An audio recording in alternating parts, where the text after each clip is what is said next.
খাদিজাতুল কুবরা রাদিয়াল্লাহু তাআলা আনহা 40 বছরের বয়সের সময় মুহাম্মদ সাল্লাল্লাহু আলাইহি সাল্লামকে বিয়ে করেছিলেন। তখন তার বয়স 25 বছর। আর আজ 40 বছর বয়সে নবীজি নবুয়ত পেয়েছেন। 15টি বছর সময় পেয়েছেন রাসূলকে কাছে থেকে দেখার। হযরতে খাদিজা যখনই দ্বীনের দাওয়াত পেলেন, অদেখা আল্লাহকে বিশ্বাস করতে হবে, মুহাম্মদ সাল্লাল্লাহু আলাইহি সাল্লামের নবুয়ত মানতে হবে, এই প্রশ্ন যখন সামনে এলো, হযরতে খাদিজা কোনো প্রশ্ন তোলেন নাই, এক মুহূর্ত দেরিও করেন নাই, সঙ্গে সঙ্গে পড়ে নিয়েছেন লা ইলাহা ইল্লাল্লাহু মুহাম্মাদুর রাসূলুল্লাহ। হযরত খাদিজা বললেন আবুল কাসেম। তিনি মুহাম্মদ সাল্লাল্লাহু আলাইহি সাল্লামকে আবুল কাসেম বলে ডাকতেন, হে কাসেমের পিতা, হে কাসেমের পিতা। আমি ঈমান আনলাম আল্লাহর উপরে, যারে কোনোদিন দেখি নাই। আমি ঈমান আনলাম আপনার প্রতি, সেই আল্লাহর আপনি প্রেরিত রাসূল, নবী হিসেবে মেনে নিলাম। কারণ বিগত 15টি বছর আপনার সাথে থেকে আপনার মধ্যে যে আচরণ দেখেছি, এই আচরণ কোন সাধারণ মানুষের হতে পারে না। আপনি অবশ্যই আল্লাহর নবী, আমার কোনো সন্দেহ নাই। রাসূলুল্লাহ যা করেছেন, চারিত্রিক বিপ্লব করেছেন, তার কৈশোর, তার যৌবন ওই জনগণের মধ্যেই হয়েছে। আল্লাহ তাআলা সিরিয়া থেকে নবী এনে মক্কায় চাপায় দেন নাই, মিশর থেকে নবী এনে মক্কার উপরে চাপায় দেন নাই। ওই সমাজেই তিল তিল করে তিনি বড় হয়েছেন মানুষের মাঝে। আর মানুষেরা এক পর্যায়ে মুহাম্মদ এই নামটা ভুলিয়ে গেল, তাকে ডাকা শুরু করলো আল আমিন বলে। সুবহানাল্লাহ। এটা নবুয়ত পাওয়ার অনেক আগে তাকে ডাকতো আল আমিন। বিপদে পড়লে বলতো চলো আল আমিনের কাছে যাই, ঝগড়া হলে বলতো চলো আল আমিনের কাছে যাই, আমানত রাখতে হবে চলো আল আমিনের কাছে যাই। তার নামই লোকেরা ভুলে গেল। এক পর্যায়ে নাম প্রচারিত হলো আল আমিন, মানে কি? বিশ্বাসী। তিনি নিজেকে তিল তিল করে গড়েছেন, আল্লাহ তাআলা গড়ে তুলেছেন তাকে। হযরতে খাদিজা তার প্রতি ঈমান আনলেন। রাসূলুল্লাহ দাওয়াত দিলেন তার বন্ধু, যার সাথে তার বন্ধুত্ব ছিল 20 বছরের, হযরতে সাইয়েদুনা আবু বকর রাদিয়াল্লাহু তাআলা আনহু, 20 বছরের বন্ধু। হযরত আবু বকরের কাছে রাসূলুল্লাহ যখন দাওয়াত দিলেন যে আমি আল্লাহর রাসূল, আমার উপর ঈমান আনো, এক আল্লাহর উপর ঈমান আনো, হযরত আবু বকরও এক মুহূর্ত দেরি করেন নাই, বলেছেন আপনি অবশ্যই আল্লাহর নবী, আমার তো কোনো সন্দেহ নাই এর মধ্যে। সুবহানাল্লাহ। রাসূল পাক সাল্লাল্লাহু আলাইহি সাল্লাম এই মক্কি জিন্দেগিতে মানুষদেরকে তৈরি করলেন আল্লাহর ইচ্ছা মাফিক। তিনি দাওয়াত দিলেন একটি, তিনি বললেন ইয়া আইয়ুহান নাস কুলু লা ইলাহা ইল্লাল্লাহ তুফলিহু। হে মানব সকল, পড়ো তোমরা লা ইলাহা ইল্লাল্লাহ। জোরে পড়েন লা ইলাহা ইল্লাল্লাহ, লা ইলাহা ইল্লাল্লাহ। একথা ঘোষণা করে দাও, কোন ইলাহ নাই, কোন আইনদাতা নাই, বিধানদাতা নাই, শাসনকর্তা নাই, কেউ নাই ইল্লাল্লাহ, আল্লাহ ছাড়া। এই দাওয়াত যখন তিনি দিলেন, যেই সমাজের লোকেরা তাকে আলামিন বলতো, সেই লোকেরা ফুলের মালা নিয়ে দৌড়ে আসতো নাকি? তারা পাথর নিয়ে ছুটে এলো, কারণ তারা বুঝতো লা ইলাহা ইল্লাল্লাহর মানে কি। লা ইলাহা ইল্লাল্লাহর মানে শুধু কোন ইলাহ নাই আল্লাহ ছাড়া, মুহাম্মদ সাল্লাল্লাহু আলাইহি ওয়াসাল্লাম আল্লাহর প্রেরিত রাসূল, এই কথাটুকু যদি শুধু হইতো তাহলে মার খাওয়া লাগতো না। রাসূলুল্লাহ মার খান নাই, মুসা আলাইহিস সালাম মার খান নাই, ইব্রাহিম আলাইহিস সালাম খান নাই, এমন কোন নবী নাই। 3 জন নবী ছাড়া, কয়জন নবী ছাড়া? 3 জন নবী ছাড়া মার খান নাই, দেশান্তরিত হন নাই, গালিগালাজ শোনেন নাই, ঠাট্টা বিদ্রুপ শোনেন নাই, এমন কোন নবী নাই। কয়জন নবী বাদে? 3 জন। একজনকে আদম আলাইহিস সালাম, সে সময় কোনো মানুষই নাই, কাজী তারে বিরক্ত করবে কে? আর ছিলেন নূহ আলাইহিস সালাম। প্রথমে বাধা পাইলেন, পরে যখন বন্যা হয়ে গেল, সব যখন মরে গেল, তখন আর তারে বাধা দেওয়ার মতো কেউ ছিল না। আর একজন ছিলেন হযরত সুলাইমান আলাইহিস সালাম। হযরত সুলাইমানকে আল্লাহ সারা পৃথিবীর রাজত্ব তার হাতের মুঠায় দিয়ে দিয়েছিলেন, সেই জন্য তার বিরোধিতাকারী কেউ ছিল না। এই 3 জন বাদে ইয়া হাসরাতান আলাল ইবাদ, বান্দার উপর আফসোস, এমন একজন নবী রাসূল পাঠাই নাই যার সাথে সমকালীন যুগের লোকেরা ঠাট্টা করে নাই, বিদ্রুপ করে নাই, মারধর করে নাই। সবাই করেছে। কারণটা কি? কারণ কি? কারণ হলো লা ইলাহা ইল্লাল্লাহর মতো বিপ্লবাত্মক রিভলিউশন সৃষ্টিকারী কথা আকাশের নিচে জমিনের উপরে আর নাই। মানে কি? মানে হচ্ছে লা ইলাহা, কোন ইলাহা নাই, কোন আইনদাতা নাই, কোন বিধানদাতা নাই, কোন শাসনকর্তা নাই, কোন হায়াত আর মওতের মালিক কেউ নাই ইল্লাল্লাহ, আল্লাহ ছাড়া। এটি বিপ্লব সৃষ্টিকারী কথা। এই কথা যখন হযরত মূসা আলাইহিস সালাম বলেছিলেন ফেরাউনের সামনে, ফেরাউন তখন বলল, মা আলিমতু লাকুম মিন ইলাহিন গায়রি, আমি তো জানি না যে আমি ছাড়া আরো কোন ইলাহ আছে, তুমি এক নতুন দাওয়াত নিয়ে আসছো। আনা রাব্বুকুমুল আলা, আমি তো বড় খোদা, আমি তো বড় ইলাহ। আমি এই গত 6 তারিখে মিশর সফর করেছিলাম, আমার জীবনের প্রথম এই মিশর সফর। উদ্দেশ্য ছিল মূসা আলাইহিস সালামের দেশ দেখা, ফেরাউনের দেশ দেখা। সেখানে ফেরাউনকেও অবশেষে দেখে এলাম। ফেরাউন মরে গেছে, কিন্তু তার দেহটাকে আল্লাহ তাআলা রেখে দিয়েছেন। আল্লাহ তাআলা তারে বলেছিলেন, যে জায়গায় যে দরিয়ায় তাকে ডুবানো হয়েছে, সেই বাহার, সেই সমুদ্র দেখে এসেছি। যেখানে আল্লাহ তাআলা মূসা আলাইহিস সালামের সঙ্গে কথা বলেছেন, সে জায়গাও যাওয়ার তৌফিক আল্লাহ তাআলা দিয়েছেন, সে জায়গাও দেখে আসছে। ফেরাউন, তাকে দেখার জন্য মিউজিয়ামের মধ্যে ঢুকলাম। 40 পাউন্ড মিশরীয় মুদ্রা, 40 পাউন্ড লাগলো। এরপরে ওর লাশ দেখার জন্য আরো 70 পাউন্ড লাগবে। পয়সা খরচ করে এই শয়তানটাকে দেখতে গেলাম। কারণ আল্লাহ তাআলা বলেছেন, কুল সিরু ফিল আরদ ফানজুরু কাইফা কানা আকিবাতুল মুকাদ্দিবিন, ঘুরে বেড়াও, আমার পৃথিবী ভ্রমণ করো। আল্লাহ তাআলা বলছেন, আমার পৃথিবী ভ্রমণ করো আর দেখো মহাসত্যের অস্বীকারীদের আমি কি পরিণতি করেছি, দেখে আসো। সুবহানাল্লাহ। আমি গিয়ে দেখলাম মিস্টার ফেরাউন শুয়ে আছে, গ্লাসের বক্সের মধ্যে কাপড় দিয়ে জড়ানো, গর্দানটা এরকম চিকন, এতটা লম্বা গর্দান, মুখের মধ্যে দাঁত একটা আছে, হাতে এবং হাত পা বের করা, তাতে কিছু নখ টক আছে এবং মাথায় কিছু চুলও আছে। কয়েক হাজার বছর আগের লাশ। সে যখন ডুবতেছিল তখন বলতেছিল, আমান্তু না, হ্যাঁ, আমান্তু কামা আমানাত বিহি বানু ইসরাঈল, আমি ঈমান আনলাম বনি ইসরাঈলরা যার উপর ঈমান আনছে। আল্লাহর উপর ঈমান আনছে এটা কিন্তু বললো না, বনি ইসরাঈলরা যার উপরে ঈমান এনেছে তার উপরে ঈমান আনলাম। ওয়া আনা মিনাল মুসলিমিন, আল্লাহ আমি তো একজন মুসলমান, আমার আবার সুবাও কেন? আল্লাহ তাআলা বললেন, আল আন, এখন ওয়াকাদ আসাইতা কাবলু ওয়া কুনতা মিনাল মুফসিদিন, অথচ তুমি বিদ্রোহ ঘোষণা করেছো আর তুমি সবথেকে বড় সন্ত্রাসী। ও বলছে আনা মিনাল মুসলিমিন, ও বলছে আনা মিনাল মুসলিমিন, আমি তো মুসলমানদের একজন। আল্লাহ কয় ওয়া কুনতা মিনাল মুফসিদিন, তুই তো সন্ত্রাসী, বিপর্যয় সৃষ্টিকারী। আমি তোরে আর শুধু মারবই না, কে বলতেছেন? আমি তোরে শুধু মারবই না, আলিয়াউমা নুনাজ্জিকা বিবাদানিক, আমি তোর দেহটাকে রক্ষা করব। পানিতে তুই পচবি না, মাটিতে পচবি না, পোকায় মাকড়ে তোরে খাবে না, আমি তোরে শুটকি বানায় রাখবো কিয়ামত পর্যন্ত। এই জন্য শুটকি বানায় রাখবো, পৃথিবীতে যত ফেরাউন তোর মতো পৃথিবীতে আসবে, তোরে দেখে যেন শিক্ষা গ্রহণ করতে পারে। আল্লাহ তাআলা পরে শুটকি বানায় রাখছে। তারপরে দেখলাম বহায়রা কারুন অস্বীকার করেছিল মূসা আলাইহিস সালামকে। তার বিশাল সম্পদ, 55,000 একর জমির উপরে ছিল তার বাড়িঘর আর সম্পদ, আহরিত সম্পদ। তার সিন্ধুকের চাবিগুলি বহন করত শত শত উটে। এখন চিন্তা করেন কত সম্পদের মালিক। মূসা আলাইহিস সালাম যখন তার কাছে যাকাতের দাবি করলেন, ঈমানের দাবি করলেন, তখন মূসা আলাইহিস সালামের উপরে বহতান, তাকে লাঞ্ছিত করলো, তাকে দুর্নাম অপবাদ দিল। মূসা আলাইহিস সালাম আল্লাহর কাছে গজব চাইলেন, আল্লাহ তাআলা তারে গজব দিলেন। 55,000 একর সম্পত্তি, বাড়িঘর, আর সে নিজে শুদ্ধ মাটির নিচে আল্লাহ গরক করে দিলেন। এখন বিরাট হ্রদে পরিণত হয়ে গেছে। তার পারে যখন আমি দাঁড়ালাম, দেখতে পেলাম সমুদ্রের মতো কোনো কুল কিনারা নাই, কোনো কুল কিনারা নাই। তার সম্পদ শুদ্ধ আল্লাহ তাআলা রেখেছেন।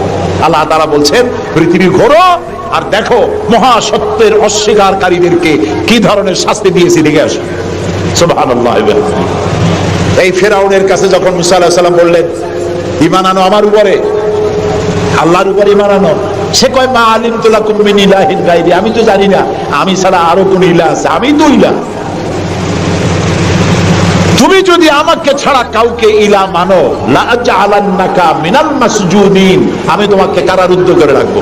মুসা আলাইহিস সালাম কয় তুই কারে জেলের ভয় দেখাও, আমি তো আল্লাহর পয়গম্বর, আমি তো তোমার জেলের পরোয়া করি না। সুবহানাল্লাহ ওয়া বিহামদিহি। মুসা আলাইহিস সালামকে কে পাঠাইছে ফেরাউনের কাছে? কে পাঠাইছেন? আল্লাহ তাআলা নিজে পাঠাইছেন। আল্লাহ তাআলা বলছেন হে মুসা আমি তোমাকে আমার জন্য বানাইছি। সুবহানাল্লাহ। ওয়া নাখতারতুকা ফাসতামি' লিমা ইউহা, এখন শোনো আমি তোমারে কি বলি। ইযহাব ইলা ফিরআউনা ইন্নাহু তাগা, ফেরাউনের কাছে যাও, সে সীমা লঙ্ঘন করেছে, তার কাছে দ্বীনের দাওয়াত দাও। মুসা আলাইহিস সালাম বললেন আল্লাহ আমি তো কথা বলতে গিয়ে একটু তোতলা ভাব, আমি তো কথা ভালো করে বলতে পারি না। রব্বিশরাহ লি সাদরি ওয়া ইয়াসসির লি আমরি ওয়াহলুল উকদাতাম মিন লিসানি ইয়াফকাহু কাওলি। আল্লাহ তাআলা আমার সিনাটারে খুলে দাও, আমার বক্তব্যকে স্পষ্ট করে দাও, আমি যা বলি তা যেন মানুষ বোঝে সুযোগ করে দাও। হারুনা আখিসদুদ বিহি আজরি ওয়া আশরিকহু ফি আমরি, আর আমার ভাই হারুনকে আমার সহযোগী করে দাও। সুবহানাল্লাহ ওয়া বিহামদিহি। তিনি আল্লাহর দাওয়াত দিলেন। এই দাওয়াত দিতে গিয়ে হযরত মুসা আক্রান্ত হয়েছেন, ইব্রাহিম আলাইহিস সালাম আক্রান্ত হয়েছেন, নবী করিম সাল্লাল্লাহু আলাইহি ওয়াসাল্লাম আক্রান্ত হয়েছেন। আবু জাহেল, আবু লাহাব, উতবা, শাইবা, মুগীরা সবাই মিলে বলেছে আবু তালেবের কাছে মুহাম্মদ সাল্লাল্লাহু আলাইহি ওয়াসাল্লামকে বলুন যেন লা ইলাহা ইল্লাল্লাহর দাওয়াতটা না দেয়। এই দাওয়াতটা যদি না দেয় যত বড় সুন্দরী মেয়ে উনি পছন্দ করবেন তার সাথে বিয়ে দিয়ে দেব, টাকা চাই সোনা চাই সব দেব, নেতৃত্ব চাই তাও দেব। আল্লাহর নবীর কাছে এই প্রস্তাব যখন এলো নবীজি বললেন আমার চাচা আপনি ওদেরকে শোনায় দেন, ওদের পক্ষে যেটা দেওয়া সম্ভব সেটা তো দেওয়া দূরের কথা, যেটা দেওয়া সম্ভব নয় তাও যদি ওরা আমাকে দিতে পারে, আকাশের সূর্যটা এনে যদি আমার ডান হাতে উঠায় দেয় আর আকাশের পূর্ণিমার চাঁদটা যদি আমার বাম হাতে উঠায় দেয়, এর বিনিময়ে আমি মুহাম্মদুর রাসূলুল্লাহ সাল্লাল্লাহু আলাইহি ওয়াসাল্লাম এক মুহূর্তের জন্য তাওহীদের দাওয়াতকে বন্ধ করে দেব না। নবী করিম সাল্লাল্লাহু আলাইহি ওয়াসাল্লাম মক্কি জিন্দেগিতে মানুষের কাছে কালেমার দাওয়াত পৌঁছালেন। আর মূল লক্ষ্য হচ্ছে পৃথিবী কার? বলেন পৃথিবী কার? আইন চলবে কার? আল্লাহর। সেই আইন প্রতিষ্ঠা করার জন্য একা একা করা যাবে না, একটা জনগোষ্ঠী তৈরি করা দরকার, একটা দক্ষ জনশক্তি তৈরি করা দরকার যারা দেশ পরিচালনায় যোগ্য। এরকম লোক রাসূলুল্লাহ মক্কির জীবনে 13 বছরে দক্ষ একটা জনগোষ্ঠী তৈরি করে ফেললেন। সুবহানাল্লাহ। দেখছেন দক্ষ কারে কয়? আবু বকর, ওমর, ওসমান, আলী, খাব্বাব, খুবাইব, আমের, তালহা, জুবাইর, আবু উবাইদা ইবনুল জাররাহ রিদওয়ানুল্লাহ তাআলা আলাইহিম আজমাইন, এই সব লোক তৈরি হয়ে গেল। সুবহানাল্লাহ। এই সব লোক তৈরি হয়ে যাওয়ার পর যে উদ্দেশ্যে রাসূলকে পাঠানো হয়েছিল সেই উদ্দেশ্য এখন কার্যকরী হচ্ছে। আমরা তো উল্টাপাল্টা কাম করি। 12ই রবিউল আউয়াল আসলেই পতাকা দিয়ে রাজধানী সাজাই, 12ই রবিউল আউয়াল আসলেই বিরাট একটা মিছিল কোন একজন লোককে সামনে রাখা, তারপর একটা মিছিল শুরু হয়ে গেল। তোমপে লাখো সালাম, কতগুলো পতাকা নিয়ে লাখো সালাম দিলাম, হাজার হাজার গাড়ি নিলাম, লোকজন নিলাম, এরপরে এক জায়গায় বসে নবী সালাম আলাইকা, ইয়া রাসূল সালাম আলাইকা, গরম গরম জিলাপি।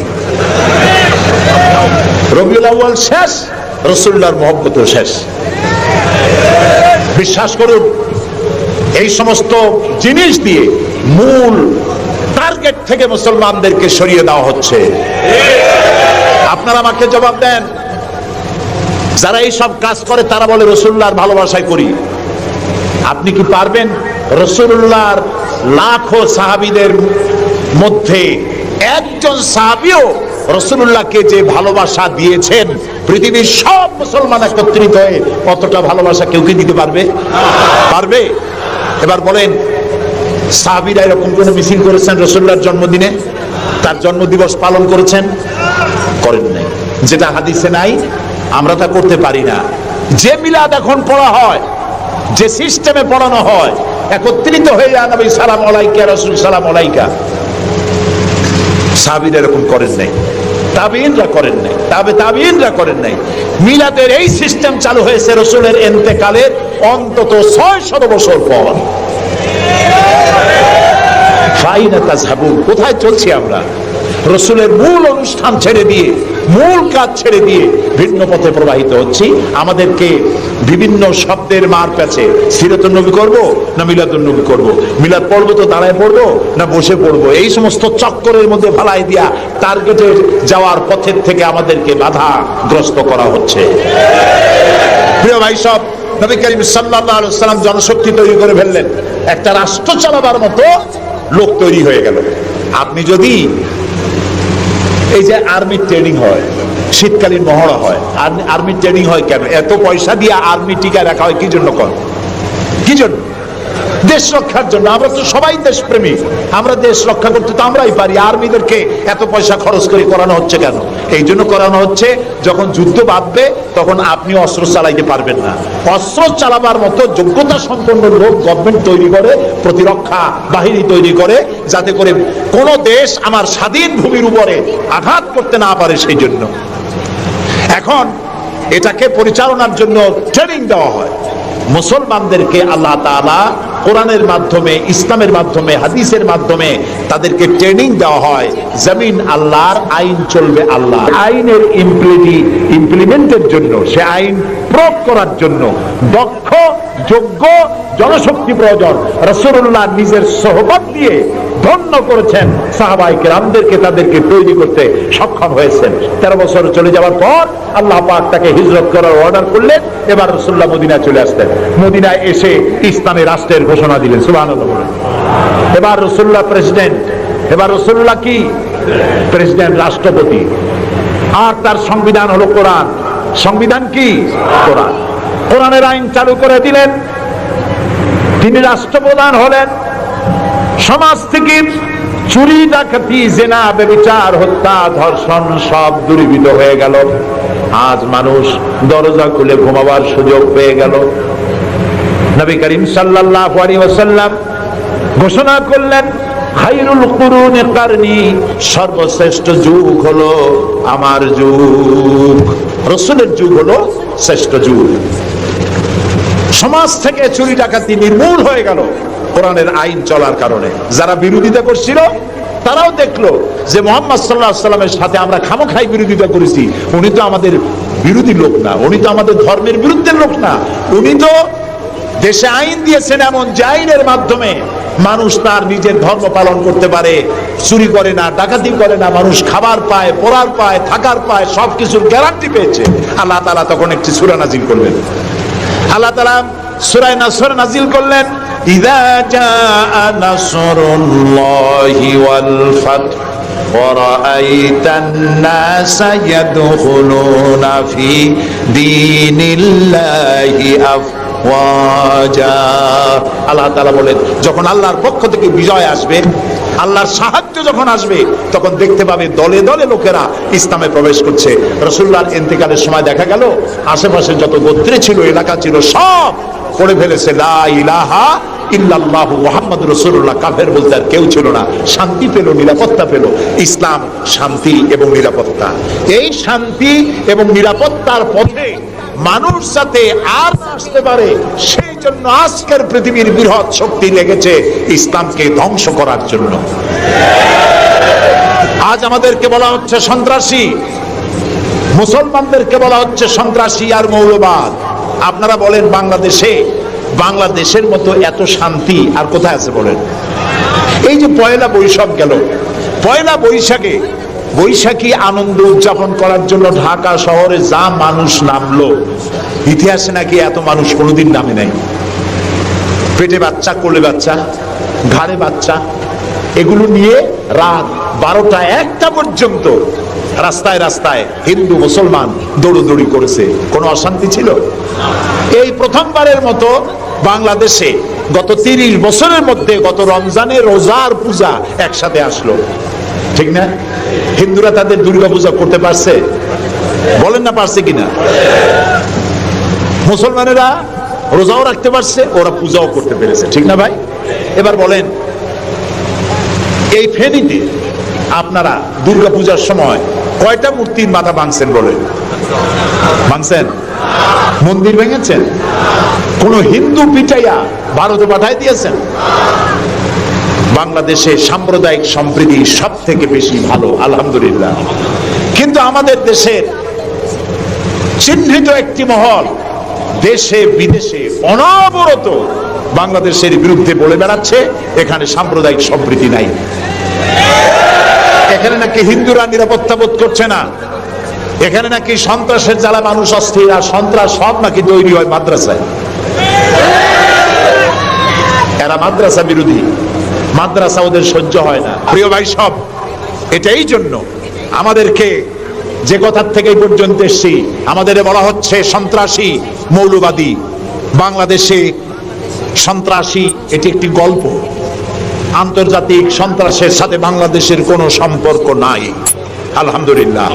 আমরা আমেরিকাকে বলতে চাই, অভিশপ্ত ইহুদিরা প্রত্যেক দিন প্যালেস্টাইনি মুসলমানদেরকে হত্যা করছে, এটা কি সন্ত্রাসী তৎপরতা নয়?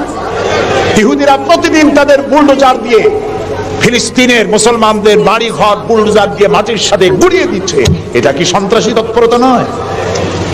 সেই অভিশপ্ত ইহুদি জাতির প্রধানমন্ত্রী শ্যারন, তারে বুশ বলছেন তিনি নাকি শান্তির পায়রা। তা আমি বলেছি, শ্যারন যদি হয় শান্তির পায়রা, তাহলে পৃথিবীতে অশান্তির শকুনের নাম কি?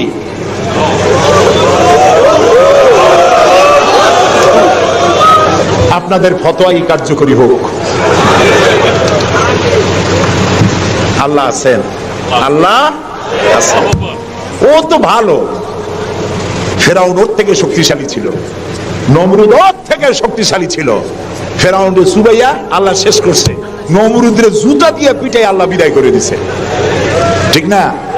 সেই আল্লাহ আছে কিনা জোরে বলেন? আছে। তবে ওয়ামাকারু ওয়ামাকার আল্লাহ ওয়াল্লাহু খায়রুল মাকিরিন, আল্লাহর কৌশল, আল্লাহ সব থেকে বড় কৌশলী। ও বলতেছে মুসলমান শেষ করে দেবে, কলে কলে সব শেষ করবে, মুসলমান ইসলামের রাষ্ট্র শেষ করে দেবে।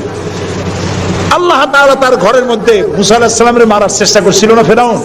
একটা পুরুষও বাঁচতে দেবে না, সব মেয়ে লোক জিন্দা রাখবো, মেয়ে লোক সব মেরে ফেলবো, এরকম বলছিল না? সেই জায়গায় আল্লাহ মুসারে বানাইছেন কিনা? লালিত পালিত করছেন কোথায়? ফেরাউনের ঘরের মধ্যে। যে বুশ দুনিয়া থেকে ইসলাম আর মুসলিমদেরকে মিটাতে চান, সেই বুশের ঘরের মধ্যে আল্লাহ তাআলা ইসলাম ঢুকাই দিছে। উনি লাগছেন ইসলামরে শিকল কাটার জন্য, মেয়ে লোকরে মসজিদের ইমামতি করার জন্য। কারা কি করতেছে আমরা বুঝি, আমরা ভাত খাই। আমার জাতি মদ খাইয়া চোখ লাল করে না, আল্লাহর মেহেরবানি। তোমার জাতি করে।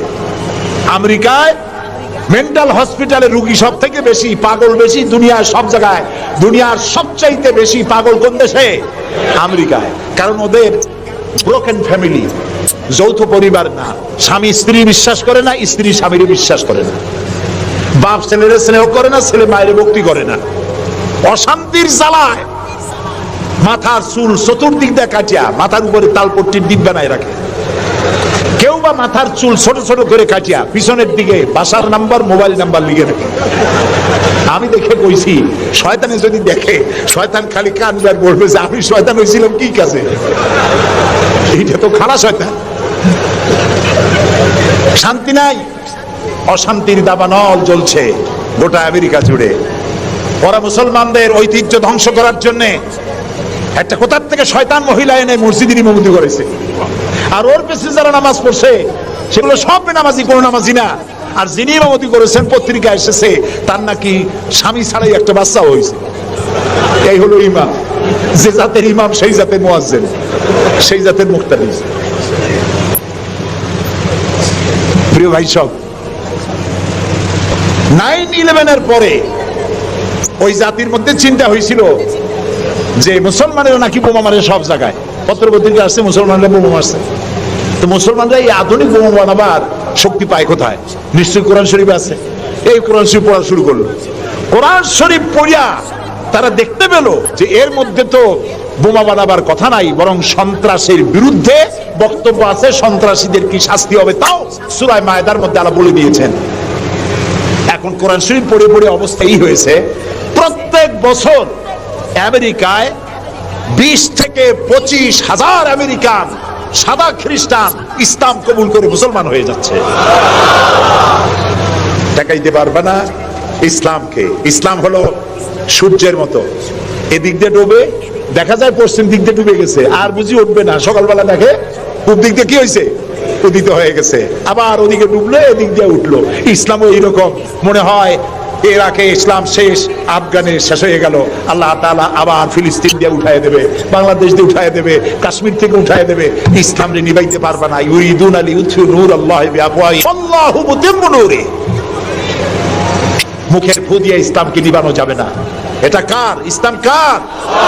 আল্লাহ তাআলা। সেই জন্য আমরা চাই ইসলামকে মানুষকে বুঝায়া, মানুষকে আস্তে আস্তে ইসলামের দিকে নিয়ে আসা। আল্লাহ তাআলা আমাদেরকে সেই তৌফিক দান। হাদিহিল হায়াতুদ দুনিয়া ইল্লা লাহুন ওয়া লাইবুন ওয়া ইন্নাদ দারাল আখিরাতা লাহিয়াল হায়ানু লাউ কানু ইয়ামালুন। এই দুনিয়া হচ্ছে নিছক খেল তামাশা, এটা আর কিছুই নয়। জীবনের প্রকৃত আবাসস্থল হচ্ছে আখিরাত। এই দুনিয়া একটা মোহ, এই মোহের পেছনে মানুষেরা ঘুরছে, বিবি বাল বাচ্চা এর পেছনে ঘুরছে। অথচ এই বিবি বাল বাচ্চা কিয়ামতের দিন মুসিবত হয়ে দাঁড়াবে মানুষের জন্য। একটা মোহর মধ্যে মানুষ পড়ে আছে, খেল তামাশার ভিতরে পড়ে আছে। আল্লাহ পাক বলছেন, কুল মাতাউদ দুনিয়া কালিলুন ওয়াল আখিরাতু খায়রুল লিমান ইত্তাকা। বলো, দুনিয়ার সমস্ত সম্পদ খুবই নগণ্য, আর যে ব্যক্তি পরকালকে বিশ্বাস করে, পরকালের কামনা করে, সেই খোদাভীরু লোকদের জন্য পরকাল হচ্ছে প্রকৃত আবাসস্থল। সেই জায়গাটাই হলো আসল জায়গা। ওই জায়গার জন্য কিছু তৈরি করতে হবে। কোরআনে কারিমে রব্বুল আলামিন বলছেন, আরাদিতুম বিল হায়াতিদ দুনিয়া মিনাল আখিরাহ ফামা মাতাউদ দুনিয়া ফিল আখিরাতি ইল্লা কালিল। তোমরা কি পরকালের জীবনের বিনিময় এই দুনিয়ার জীবনটাই বেশি পরিতুষ্ট হয়েছে? অথচ দুনিয়ার জীবনের সুখ সম্পদ তো পরকালের তুলনায় খুবই নগণ্য। পরকালের সুখ অনেক বেশি, পরকালের দুঃখটা অনেক বেশি, সুখটাও অনেক বেশি। পরকালটা স্থায়ী, সুতরাং দুনিয়ার মোহে না পড়ে পরকালের জন্য জীবনটাকে পরকাল ভিত্তিক জীবন তৈরি করো। আল্লাহ পাক বলছেন, ফাম্মা মান তাগা ওয়া আসারাল হায়াতাদ দুনিয়া ফাইন্নাল জাহিমা হিয়াল মাওয়া। অথবা যে ব্যক্তি বিদ্রোহ করেছে এবং দুনিয়ার জীবনকে অগ্রাধিকার দিয়েছে, তার জায়গা হচ্ছে জাহান্নাম। জোরে বলেন নাউজুবিল্লাহ। যে ব্যক্তি আল্লাহর সঙ্গে বিদ্রোহ করেছে আর পরকালের জন্য পাথর জোগাড় করে নাই, দুনিয়াকে অগ্রাধিকার দিল, পরকালকে ভুলে গেল, তার জায়গা হলো জাহান্নাম। ওয়া আম্মা মান খাফা মাকামা রাব্বিহি ওয়া নাহান নাফসা আনিল হাওয়া ফাইন্নাল জান্নাতা হিয়াল মাওয়া। আর যে ব্যক্তি আপন প্রভুর সামনে উপস্থিত হকে ভয় করেছে এবং আপন প্রবৃত্তিকে লালসা মুক্ত করেছে, লালসার হাত থেকে রক্ষা করেছে, আল্লাহ রাব্বুল আলামিন কিয়ামতের দিন তার জন্য রেখে দিয়েছেন জান্নাত। তার জন্য কোন জায়গা? জান্নাত। আমাদেরকে পরকাল ভিত্তিক জীবন যাপন যদি করি, তাহলে কবরের জবাবগুলি খুব আসান হবে। আর যদি পরকাল ভিত্তিক জীবন যাপন না হয়, কবরটা মুসিবত হয়ে যাবে। হযরত ওসমান রাদিয়াল্লাহু তাআলা আনহু কবরের কাছে গিয়ে খুব কাঁদতেন। সাহাবায়ে কেরাম প্রশ্ন করেছেন, হুজুর, রাসূল করিম সাল্লাল্লাহু আলাইহি ওয়াসাল্লাম যখন জান্নাত ও জাহান্নামের ওয়াজ করেন, তখনও তো এত বেশি আপনি কাঁদেন না, যত বেশি কাঁদেন কবরের কাছে এসে, কারণটা? হযরত ওসমান রাদিয়াল্লাহু তাআলা আনহু বলতেন, আমার সাথীরা, আমি আমার হাবিবের কাছে, আল্লাহ রাব্বুল আলামিনের রাসূলের কাছে আমি শুনেছি, এই কবরটাই হলো প্রথম স্টেশন, এই কবরটাই হলো প্রথম ইমিগ্রেশন কাউন্টার। এই জায়গায় যদি কেউ যদি ধরা পড়ে যায়, কারো যদি চার্জশিট হয়ে যায়, সব জায়গায় ধরা পড়ে যাবে, হাসরে মিজানে সিরাতে কোনো জায়গায় নাজাত পাবে না। আর এই কবরটা যদি কেউ মুক্তি পেয়ে যায়, মিজান সিরাত হাসর সব জায়গা থেকে আল্লাহ তারে ভালোভাবে পার করে দিবে। এটা হলো আসল জায়গা, মারাত্মক জায়গা, খুব মারাত্মক জায়গা। আমি এটাকে ইমিগ্রেশন কাউন্টার বলেছি আমার ভাষা। ইমিগ্রেশন কাউন্টার যারা বিদেশ ভ্রমণ করেছেন তারা জানেন। লন্ডন যাবেন, আমেরিকা যাবেন, সৌদি আরব যাবেন, যে কোনো বিদেশে যাবেন, গেলেই পাসপোর্ট তারা দেখবে। পাসপোর্টে আপনার ন্যাশনালিটি কোনটা সেটাই তারা জানতে চাইবে। আপনি কোন দল করেন এটা তারা জানতে চাইবে না। আপনি কোন ভাষায় কথা বলেন তাও তাদের জানার দরকার নেই। প্রথমেই তারা আপনার ন্যাশনালিটি দেখবে, আপনার আইডেন্টিটি কি তারা জানতে চাইবে। তারপরে যদি স্যাটিসফ্যাক্টরি হয় আপনাকে ভিসা দিয়ে ভেতরে ঢুকবার ব্যবস্থা করে দেবে। আর যদি তারা স্যাটিসফাইড না হয় তাহলে আপনাকে মেহমানখানায় ঢুকানো হবে গ্রেফতার করে। কবর হচ্ছে এ ধরনের একটি ইমিগ্রেশন কাউন্টার। কবরের ভিতরে মানুষ যখনই রাখা হবে সঙ্গে সঙ্গে দুজন ফেরেশতা আসবে। কবরের কাছে যারা এসেছিল দাফন হয়ে যাওয়ার পর এই লোকগুলি 40 কদম যেতে যতক্ষণ লাগে এর মধ্যেই দুজন ফেরেশতা এসে যাবে। এসে জিজ্ঞেস করবে, মান রব্বুকা, তুমি কোন দল করতে? ওটা তাদের জানার দরকার নেই। চাকরি কিসে করতেন ওটা জানার দরকার নেই। ব্যবসা করতেন না চাকরি করতেন প্রয়োজন নেই। প্রথমেই জিজ্ঞাসা করা হবে ন্যাশনালিটি, প্রথমেই জিজ্ঞাসা করা হবে তার ন্যাশনালিটি সম্পর্কে, তার আইডেন্টিটিটা কি, এবং সেটাকে সত্যায়িত করার জন্য, বোঝার জন্য 3টি প্রশ্ন। প্রথম প্রশ্ন, মান রব্বুকা ওয়া মা দীনুকা ওয়া মান নাবিয়ুকা, তোমার রব কে, তোমার দ্বীন কি, তোমার নবী কে। যদি এই ব্যক্তি বেঈমান হয়, মুনাফিক হয়, সে বলবে হায় হাতা লা আদরি, হায় হাতা লা আদরি, জানি না আমার রবকে, আমি জানি না। তোমার দিন কি, দিন কারে কয় বুঝি না। এরপরে আল্লাহর নবী জনাবে মুহাম্মদ রাসূলুল্লাহ সাল্লাল্লাহু আলাইহি ওয়াসাল্লাম কি দেখানো হবে, বলা হবে মা কুনতা তাকুলু ফি হাদার রাজুল, এই ব্যক্তি সম্পর্কে তোমার ধারণা কি নিকে, বলবে আমি চিনি না। নাউযুবিল্লাহ। বাস, এরপরে তার যা হবার তাই শুরু হয়ে যাবে। আর যদি বান্দাটা মুমিন হয়, প্রশ্ন করা হবে মান রব্বুকা, জবাব দেবে রব্বি আল্লাহ, আমার রব আল্লাহ রাব্বুল আলামিন। ওয়া মা দীনুকা, দীনুনা ইসলাম, আমার দিন হচ্ছে ইসলাম। এরপরে আল্লাহর নবীকে দেখানো হবে। কয়েক রকমের বর্ণনা আছে, কোন বর্ণনায় আছে হুজুরের আকারে দেখানো হবে, অথবা রাসূলকে সরাসরি দেখানো হবে। বলা হবে মা কুনতা তাকুলু ফি হাদার রাজুল, এই লোকটি সম্পর্কে ধারণা কি। মুমিন ব্যক্তি বলবে হাদা নবিয়ুনা মুহাম্মাদুর রাসূলুল্লাহ সাল্লাল্লাহু আলাইহি ওয়াসাল্লাম, ইনি আমার তো সেই নবী মুহাম্মাদুর রাসূলুল্লাহ সাল্লাল্লাহু আলাইহি ওয়াসাল্লাম। আমরা যেন এই রকমের জবাব দিতে পারি, আল্লাহ কবুল করো। সকলে জোরে কোন আমিন।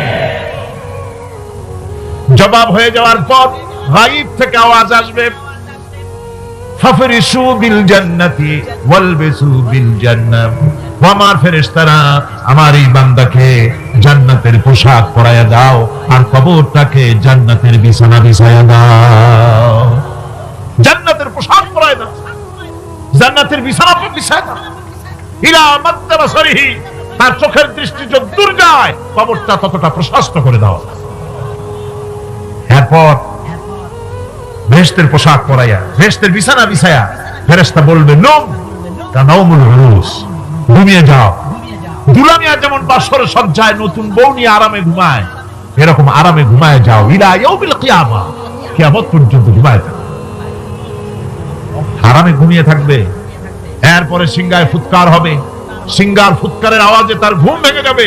বলবে ইয়া ওয়াইলানা মান বা'সানা মিন মারকাদিনা, হায় আফসোস, আমার এত আরামের ঘুম থেকে কে আমাকে জাগ্রত করলো, আমার ঘুমটারে নষ্ট করলো কে।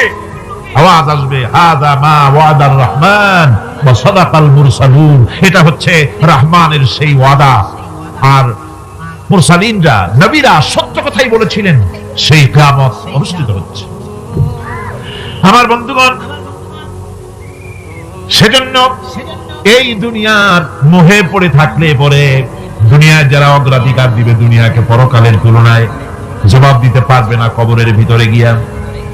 আর যারা পরকালকে অগ্রাধিকার দিবে, দুনিয়ার চাইতে পরকালকে বেশি অগ্রাধিকার দেবে, আর আল্লাহর ভয় কলিজার ভিতরে রাখবে, কবরে জবাব সঠিকভাবে দিতে পারবে, কিয়ামতের দিন আল্লাহ রাব্বুল আলামিন তাদের জন্য জান্নাত দান করবেন। আমিন। দুনিয়াটা হচ্ছে দুনিয়া যেখানে আমরা আছি। আমি আগেই বলেছি, দুনিয়া হচ্ছে আত্মা শব্দ থেকে এর উৎপত্তি হয়েছে। তুচ্ছ, নিকৃষ্ট, এটার দাম নাই, এটার মূল্য নাই।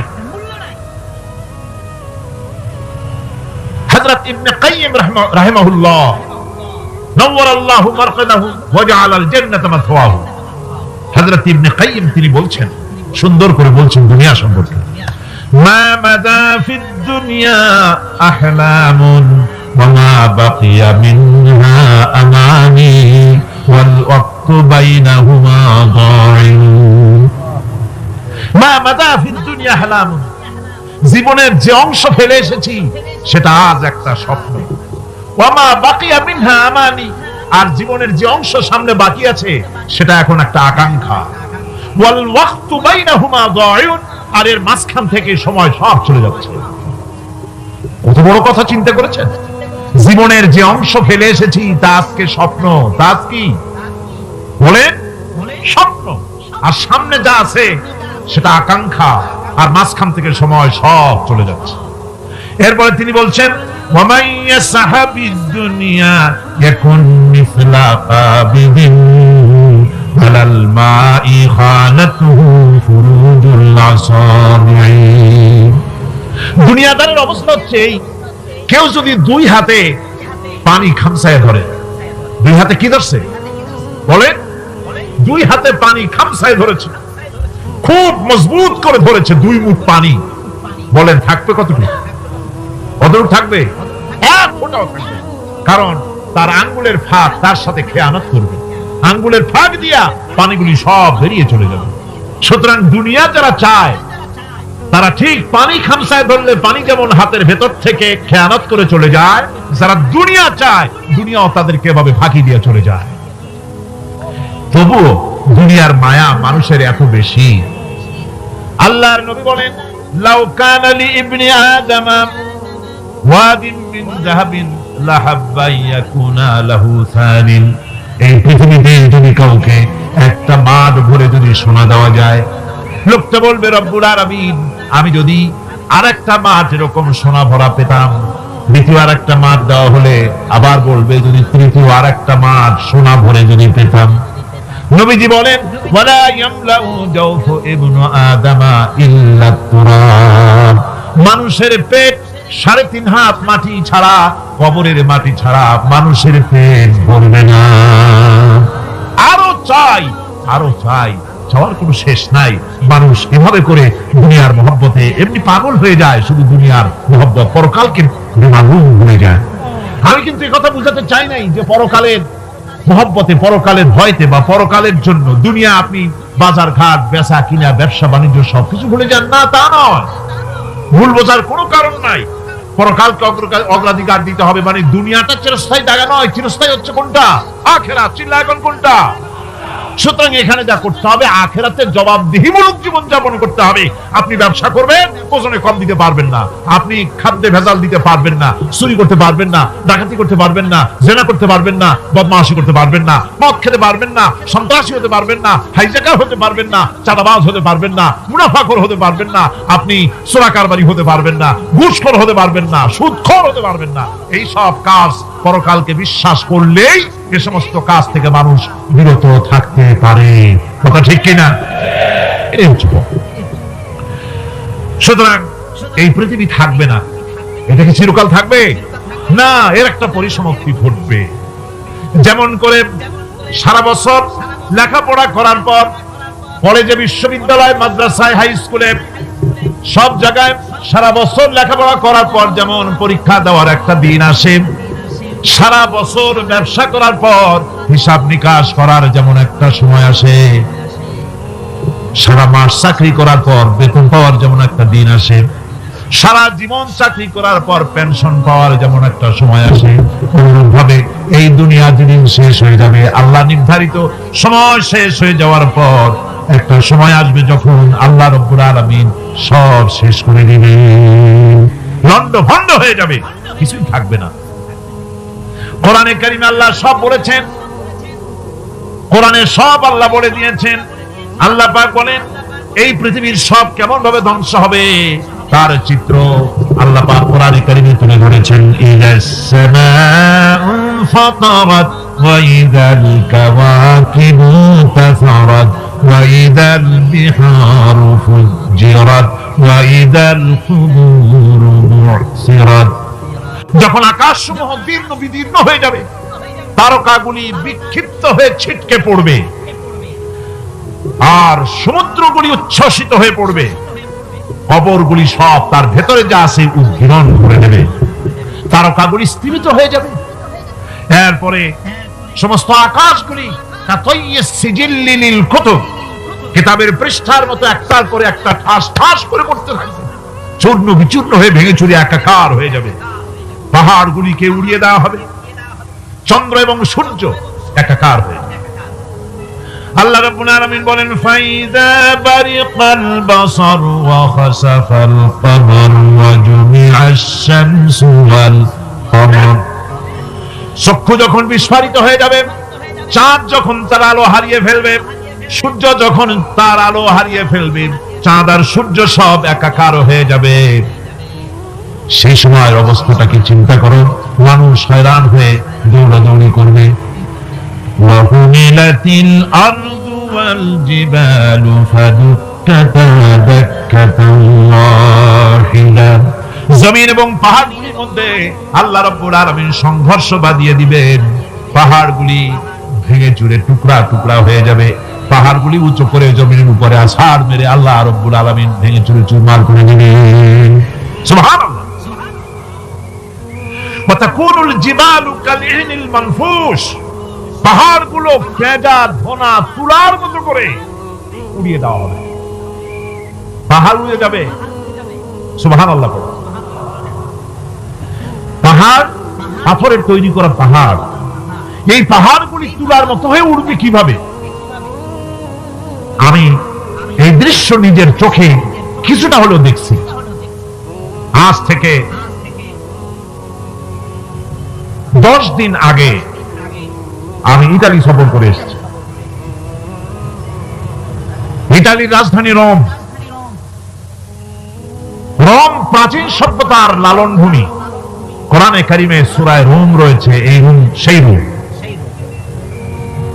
এখানের বাদশার কাছে রাসূল করিম সাল্লাল্লাহু আলাইহি সাল্লাম হেরাক্লিয়াসের কাছে চিঠি পাঠিয়েছিলেন, সেই রোম। 12 থেকে 15,000-এর মতো বাংলাদেশি মুসলমান সেখানে আছে। জুমার দিন যেদিন আমি গেলাম তার পরের দিনই জুমা ছিল। জুমার নামাজ পড়লাম ভ্যাটিকানের কাছেই বিশাল মসজিদ, ইউরোপের ভিতরে সবচাইতে বড় মসজিদ এটা। রোম ইসলামের দুশমনদের রাজধানী। সেইখানে যখন আযান হচ্ছে আশহাদু আন্না মুহাম্মাদার রাসূলুল্লাহ, আমার অনুভূতির কথা আপনাদেরকে বোঝাতে পারবো না, কি অনুভূতির সৃষ্টি হয়েছে আমার ভেতরে। ভ্যাটিকানের পোপ এক পাশে, কিছু দূরেই ভ্যাটিকান, ওটা হচ্ছে গোটা পৃথিবীর সমস্ত খ্রিস্টানদের কাবা, ভ্যাটিকান। তার পাশেই বিশাল মসজিদ, সেখানে নামাজ পড়লাম। চিন্তার ভেতরে আসলো আল্লাহ রাব্বুল আলামিন তার হাবিবের নাম, তার তাওহীদ, তার রিসালাতকে কিভাবে বিশ্বময় ছড়িয়ে দিলেন। আবু জাহেল চাইছিল মুহাম্মদ সাল্লাল্লাহু আলাইহি ওয়াসাল্লামকে স্তব্ধ করে দেবে মক্কার জীবনেই। কত বদনাম, সাহের, কাহেন, কাযযাব, শায়ের, নাউযুবিল্লাহি মিন যালিক, কত গালাগালি করলো। আর আল্লাহ শুনালেন, হাবিব চিন্তার কোনো কারণ নাই, ওয়া রাফা'না লাকা যিকরাক, আমি আপনার প্রশংসা বিশ্বময় ছড়িয়ে দেব। সুবহানাল্লাহ। রোম প্রোগ্রাম শেষ করে আমাকে তারা নিয়ে গেল, যেটা আমি বলছি সফর কাহিনী শোনাবার সময়টা না, যেহেতু এর সঙ্গে প্রাসঙ্গিক সেজন্য বলছি। পাহাড় কেমনে তুলার মতো হয়ে উঠবে তার নজির দেখেছি। রোম শহর থেকে 300 মাইল দূরে, 300 কিলোমিটার দূরে নেপোলিয়ান বোনাপার্ট তার বাড়ি, এবং ওটা তার নামে একটা প্রভিন্স। ভূমধ্য সাগরের পারে ভিসুভিয়াস, পৃথিবীর সবচাইতে বড় আগ্নেয়গিরি। সেটা দেখাতে নিয়ে যাওয়া হলো আমাকে, যে পাহাড়টা পৃথিবীর মাটি থেকে তার চূড়া হচ্ছে 3 মাইল উঁচু। এর 2 মাইল গাড়িতে করে ঘুরে ঘুরে যাওয়া যায়, এরপর আর গাড়িতে যাওয়া যায় না, বাকিটুকুন যেতে হবে হেঁটে হেঁটে। পাহাড়ের উপরে অক্সিজেন কম, বেশ কষ্ট হচ্ছিল উঠতে। জীবনে প্রথম পাহাড়ে চড়েছি, জাবালে নূর, রাসূল করিম সাল্লাল্লাহু আলাইহি ওয়াসাল্লামের উপরে যেখানে ওহী হয়েছিল সর্বপ্রথম। পাহাড় চড়ার একটা অভিজ্ঞতা ওখান থেকে আমার কিছুটা হয়েছিল। খুব কষ্ট হলো বাকি 1 মাইল উঠতে। যখন ভিসুভিয়াসের একদম শীর্ষে চলে গেছি, সেখানে গিয়ে আমার সাথে 15-20 জন লোক ছিল। আমি নিজে আল্লাহু আকবার বলে আমার গলা থেকে আওয়াজ বেরিয়ে গেল। আমি দেখতে পেলাম ভিসুভিয়াসের শীর্ষে বিশাল গর্ত। আমার মনে হয় গর্তটা এই মাঠের 1/4 হবে। এই মাঠের 1/4 হবে গর্তটা। সেই গর্তটার গভীরতা হচ্ছে 1.5 কিলোমিটার। এইখান থেকে পাথরগুলি উত্থিত হয়েছে, আগ্নেয়গিরি পাথর আগুনে গলে লাভা হয়ে এগুলি পাহাড় বেয়ে উপচে পড়েছে, চতুর্দিকে 12 মাইল ছড়িয়ে গিয়েছে। আমার মনে পড়লো ওয়াকুদুহান নাস ওয়াল হিজারা, জাহান্নামের আগুনের ইন্ধন হবে মানুষ আর পাথর। আমি সেখানে সেজদায় পড়ে গিয়া কান্নাম আর বললাম, আল্লাহ জাহান্নামের আগুন হারাম করে দিও আমাদের জন্য। পাথর কিভাবে গললো, গলে পাথরগুলি গলে পুড়ে চতুর্দিকে পড়েছে, আর ছিটকেছে, চতুর্দিকে ছিটকে পড়েছে। সেই পাথরগুলি ছিটকে ছিটকে যেগুলি পুড়ে পড়েছে, সেগুলিকে দূরে সাদা রঙের বলে মনে হয়, কোনোটা সাদা কোনোটা কালো, মনে হয় যেন তুলার মতো হয়ে পড়ে আছে চতুর্দিকে। 1944 সনে তৃতীয়বারের মতো ভিসুভিয়াস অগ্নিগিরি যে অগ্নি উৎপাত করে, তাতে আশেপাশের 12 মাইল এলাকা এফেক্টেড হয়ে যায়। পাথরগুলি গলে এভাবে বিধ্বস্ত করে দিয়েছে। এখান থেকে এখানে জোহরের নামাজ, আসরের নামাজ আমরা পড়লাম, আল্লাহর কাছে খুব দোয়া করলাম। এখনো ধোঁয়া উঠতেছে, এখনো পাহাড়ের ফাটল দিয়ে ধোঁয়া উঠছে। একজন হাত দিয়ে আমাকে বলল যে খুব গরম লাগে ধোঁয়াগুলি। ওখানকার লোকেরা বলল যে ভেতরে এখনো আগুন আছে, তবে সুপ্ত, যে কোনো মুহূর্তে আবার তা জাগ্রত হতে পারে। আমরা সেখান থেকে নেমে এলাম। একটু কিছু দূর গিয়েই সেখানে হলো পম্পেই শহর। এই পম্পেই শহরটা হচ্ছে ঈসা আলাইহিস সালামের জন্মের 2000 বছর আগে এই শহর তৈরি হয়।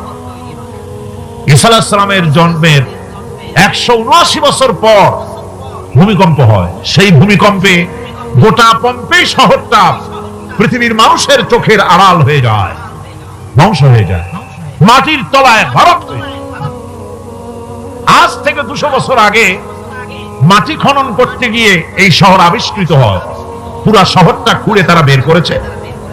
180 হেক্টর জমিনের উপরে এই বিশাল শহর। ঘুরে ঘুরে দেখলাম, গাড়ি চলে না সেখানে, পায়ে হেঁটে দেখতে হলো। প্রশস্ত রাস্তা। আজ থেকে 4000 বছর আগের মানুষেরা রাস্তা বানাতে জানতো পাথর দিয়ে, এবং রাস্তার দুধারে তাদের ছিল ফুটপাত, পানির ব্যবস্থা, নগরায়নের সব রকমের সুযোগ সুবিধা। তারপরে সেখানে বিচারালয়, এরপরে দোকানপাট, বাজার ঘাট, সবকিছুর ব্যবস্থা রয়েছে। বিশাল বিশাল পাথরগুলি দিয়ে পিলার তৈরি করা। ভাবলাম এই পিলারগুলি, এই পাথরগুলি তারা কিভাবে ক্রেন ছাড়া এত উপরে উঠালো কি করে, আমার মাথায় আসলো না। পাথর কেটে কেটে সুন্দর সুন্দর অঙ্কন শিল্প তারা করেছে। এরপরে ঘুরতে ঘুরতে বাদশার রাজার বাড়িতে গিয়ে ঢুকলাম। সেখানে গিয়ে দেখলাম উলঙ্গ এত মূর্তি পাথরের তৈরি করা। পাথর কেটে কেটে দেওয়ালে যৌন মিলনের এমন কোন অশ্লীল ছবি নাই যা তারা সেখানে তৈরি করে নাই। উলঙ্গ মূর্তি আর উলঙ্গ যৌন মিলনের অসংখ্য ছবি দিয়ে এই এলাকা ভরা। তখন আমি বুঝলাম আল্লাহর গজব হওয়ার কারণটা কি, এই শহরটা মাটির নিচে হরপ হয়ে যাওয়ার কারণটা কি। আল্লাহ পাক জেনা ব্যভিচার যে দেশে বেশি হয় আল্লাহ পাক বরদাস্ত করেন। দুশ্চরিত্র যে দেশের মানুষ দুশ্চরিত্র হয়ে যায়, জেনা ব্যভিচার বেশি হতে থাকে, আল্লাহ হরপ করে দেন, গজব দেন। এই গজব এক এক সময় এক এক রকমের হয়ে আসে। কখনো মাটির নিচে দাবায় দেয়, কখনো মহামারী, কোন দেশে কলেরা, কোন দেশে জলোচ্ছ্বাস, কোথাও ভূমিকম্প, আর সর্বশেষ এই জেনা ব্যভিচারের জন্য আল্লাহ পাকের চূড়ান্ত এই যৌনতার অশ্লীলতার জন্য চূড়ান্ত গজব বর্তমান বিশ্বের জন্য এইডস। আল্লাহ পাক এই গজব দিয়েছে। বন্ধু, আমি সেই জায়গা, আমি সেখানে যা দেখলাম যে আল্লাহ পাক পাহাড়গুলিকে কিভাবে উড়াবেন এটা অস্বীকার করার কোনো উপায় নাই। বিশ্বাস তো করতামই, তবে হযরত ইব্রাহিম আলাইহিস সালাম যেমন বলেছিলেন, রব্বি আরিনি কাইফা তুহিল মাউতা, হে আল্লাহ তুমি মরাকে জিন্দা করবা কেমনে? আল্লাহ পাক বলেন আওয়ালাম তুমিন, তুমি বিশ্বাস করো না? ইব্রাহিম আলাইহিস সালাম বললেন বালা, অবশ্যই বিশ্বাস করি, ওয়ালাকিন লিয়াতমাইন্না কলবি, যদি চোখে দেখতাম তাহলে আমার অন্তরাত্মা খুব ঠান্ডা হতো। আল্লাহ রাব্বুল আলামিন চোখে দেখায় দিলেন জিন্দা কেমনে মুর্দা হবে, মুর্দা কেমনে জিন্দা হবে, আল্লাহ দেখায় দিলেন, পাহাড় উড়ায় দিবেন আল্লাহ রাব্বুল আলামিন। একথা কলিজার মধ্যে তার উপর ঈমান বিশ্বাস, কিন্তু আল্লাহ চোখে দেখাইছেন, ঈমান আরো মজবুত হয়েছে, যা ছিল আরো মজবুত হয়েছে। সুবহানাল্লাহ, আল্লাহর ভয়তে কলিজা কেঁপেছে। আমি পাহাড়ের উপরে কেঁদেছি, জারজার হয়ে কেঁদেছি। বন্ধুগণ, আল্লাহ সুবহানাহু ওয়া তাআলা এইজন্য বলেছেন কুনসিরু ফিল আরদ, আমার জমিন ঘোরো, ভালো করে দেখো, কাইফা কানা আকিবাতুল মুকাজ্জিবিন, মহা সত্যকে যারা অস্বীকার করেছে তাদের পরিণতি আমি কি করে দিয়েছি, এগুলি চোখে ভালো করে তাকায় দেখো। আমার বন্ধুগণ, সুতরাং এই পৃথিবীর অবসান হবে, এই পৃথিবী ধ্বংস হবে, এই পৃথিবী চূড়ান্ত ভাবে শেষ হয়ে যাবে। ও হ্যাঁ, আরেকটি কথা বলতে হয়, সেটা হচ্ছে যে এই রোম থেকে আর একটু দূরে 900 মাইল দূরে হচ্ছে সিসিলি, 900 মাইল দূরে। সেখানে এই সিসিলি মুসলমানেরা শাসন করেছিল 350 বছর। সেই সিসিলিতে রয়েছে 360টা মসজিদ মুসলমানদের করা। সমস্ত মসজিদগুলি আজ তালা বন্ধ, একটা মসজিদও খোলা নাই। সেখানকার মুসলমানেরা ওয়াজ শুনতে এসেছিল রোমে। আমি তাদের জন্য পরামর্শ দিয়েছি যে গভর্নমেন্টের কাছে তোমরা দাবি জানাও যে অন্তত একটা মসজিদের দরজা আমাদের জন্য খুলে দাও। রোমের অবস্থানরত প্রবাসী বাংলাদেশি মুসলমানেরা আমাকে বলেছে, তাদের অনেকের বাড়ি চট্টগ্রামেও আছে, আমাকে বলেছে তাদের চোখে পানি আসছে বলার সময় যে চিরামের তাফসীর মাহফিল যখন আসে কলিজাটা কাঁদতে থাকে যাওয়ার জন্য। তো যাওয়া তো সম্ভব না এত দূর থেকে, আমাদের সালাম বলে দিবেন যত লোক আসবে, আর আমাদের জন্য দোয়া করতে বলবেন যেন এই রোমের ভিতরে আমরা ইসলামের আদর্শের ভিত্তিতে আমরা যেন চলতে পারি। আপনারা দোয়া করুন তাদের জন্য। ভাইরা আমার, এই পৃথিবী একদিন পরিসমাপ্তি ঘটবে এবং আল্লাহর দরবারে আমাদেরকে উঠতে হবে এবং সেখানে আমাদের বিচার হবে। সেখানে আমাদের কি হবে? বিচার হবে। আল্লাহ পাক বিচারটাকে নির্ভুল করার জন্য, সঠিক করার জন্য প্রত্যেকের গলায় আমলনামা ঝুলায় রাখছেন। এখানে রেকর্ডের ব্যবস্থা করা হয়েছে। আল্লাহ পাক বলছেন ওয়া কুল্লা ইনসানিন আলজামনাহু তাইরাহু ফি উনকি ওয়া নুখরিজু লাহু ইয়াওমাল কিয়ামাতি কিতাবান ইয়ালকাহু মানশুরা। আল্লাহ পাক বলেন প্রত্যেকের ভালো মন্দ কর্মফল, কর্মলিপি আমি তার গলায় ঝুলায় রেখেছি। কিয়ামতের দিন সে নিজের কাছে স্পষ্ট সব দেখতে পারবে, কোন জিনিস বাদ পড়বে না। তার গলায় তার আমলনামা ঝুলানো আছে, সব রেকর্ড হতেছে। আমরা যা করছি সবগুলি রেকর্ড হয়ে যাচ্ছে। বর্তমান বিজ্ঞানীরা আবিষ্কার করেছে যে মানুষের শরীরের ভিতরে ডিএনএ আছে, রক্তের ভিতরে ডিএনএ, এটা একটা কোডন। মানুষের রক্তের ভিতরে ডিএনএ আছে। যেমন তার ব্রেনের ভিতরে কতগুলি কোষ আছে, এক একটা কোষ এক এক ধরনের কাজ করে, অনুরূপ ভাবে তার শরীরের ভিতরে রক্তের ভিতরে ডিএনএ আছে। এই ডিএনএটা কি? এই ডিএনএটা হচ্ছে, এই ডিএনএ একটা কম্পিউটারের মতো কাজ করতেছে। লোকটা কি করবে, কোথায় যাবে, সে ভালো হবে মন্দ হবে কি হবে, সব তার ডিএনএ এর মধ্যে রেকর্ডকৃত আছে। এটা বোঝার জন্য একটা সুন্দর দৃষ্টান্ত দেওয়া যায়। যেমন এই কাগজটাকে আপনারা মনে করুন একটা গাড়ির একটা ব্লুপ্রিন্ট, একটা গাড়ির ব্লুপ্রিন্ট। এখানে লেখা আছে গাড়ি কিভাবে তৈরি হবে। এই কাগজটা নিয়ে ঘরের মধ্যে রেখে দিলেন। এখন এই কাগজটা থেকেই অটোমেটিক গাড়ির উইন্ডো তৈরি হলো, শিল তৈরি হলো, গাড়ির বডি তৈরি হলো, চেসিস তৈরি হলো, টায়ার তৈরি হলো, ইঞ্জিন তৈরি হলো, ব্যাটারি তৈরি হলো, পেট্রোল নিল, আর কোন রকমের ড্রাইভার ছাড়াই গাড়ি চলতে আরম্ভ করলো।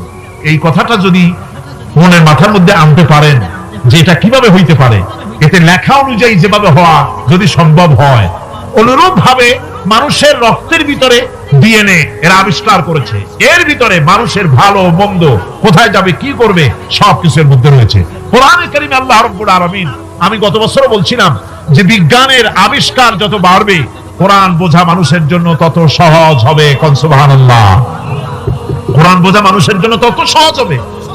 সুতরাং মানুষের গলার সাথে আল্লাহ পাক বলছেন যে একটা আমলনামা আমি ঝুলাই দিয়েছি তার গলার সাথে, সে যা করতেছে ওখানে সব লিপিবদ্ধ হচ্ছে, কম্পিউটারাইজড, কম্পিউটারের মতো এগুলি সব গ্রহণ করতেছে। এগুলি কিয়ামতের দিন তার সামনে হাজির করা হবে। কিয়ামতে যখন আমলনামা তার সামনে দিয়ে বলা হবে, ইকরা কিতাবাকা কাফা বিনাফসিকা ইয়াওমা আলাইকা হাসিবা, তাকে বলা হবে নিজের কর্মলিপি নিজেই পড়ো, আজ তুমি তোমার নিজের হিসাব নিতে যথেষ্ট। বন্ধুগণ, এই মাহফিলে যত লোক আমরা বসে আছি, আমরা আমাদের হিসাব নিতে যথেষ্ট না আরেকজন লাগবে? কোন আমরা যথেষ্ট কিনা? কথা বোঝেন নাই। আমি বলতে চেয়েছি এটা, আমরা যদি এখন চোখ বুঝে চিন্তা করি যে পিছনের জীবনে কি করেছি, মনে পড়বে নাকি পড়বে না? বলেন সবাই, পড়বে কি পড়বে না? ছোটবেলায় কবে পায়ের নিচে কাঁটা ফুটেছিল, কবে কোথায় আছাড় খেয়েছিলেন, কবে কার বেল, তাল, আম, কাঁচা আম চুরি করে খেতে গিয়ে কিল খেয়েছিলেন, তারা খেয়েছিলেন, তাকে এখন মনে নাই? আছে। তাহলে কিল, ওই তাল বেল চুরি করতে গিয়ে যে কিলটা খাইছিলেন সেটাও মনে আছে, ভালো মন্দ সব মনে আছে। তাহলে কোন হোটেলের রুমে কি করছিলেন, কোন স্কুলে কোন কলেজে কি করছিলেন, তারপরে জীবনে ছোট বড় ঘটনাগুলি সব বুঝতে মনে পড়বে না? এবার হিসাব করেন, মনে যদি পড়ে এবার হিসাব করেন আপনি জান্নাতি না জাহান্নামী। আপনি আপনার নিজের হিসাব নেওয়ার জন্য যথেষ্ট।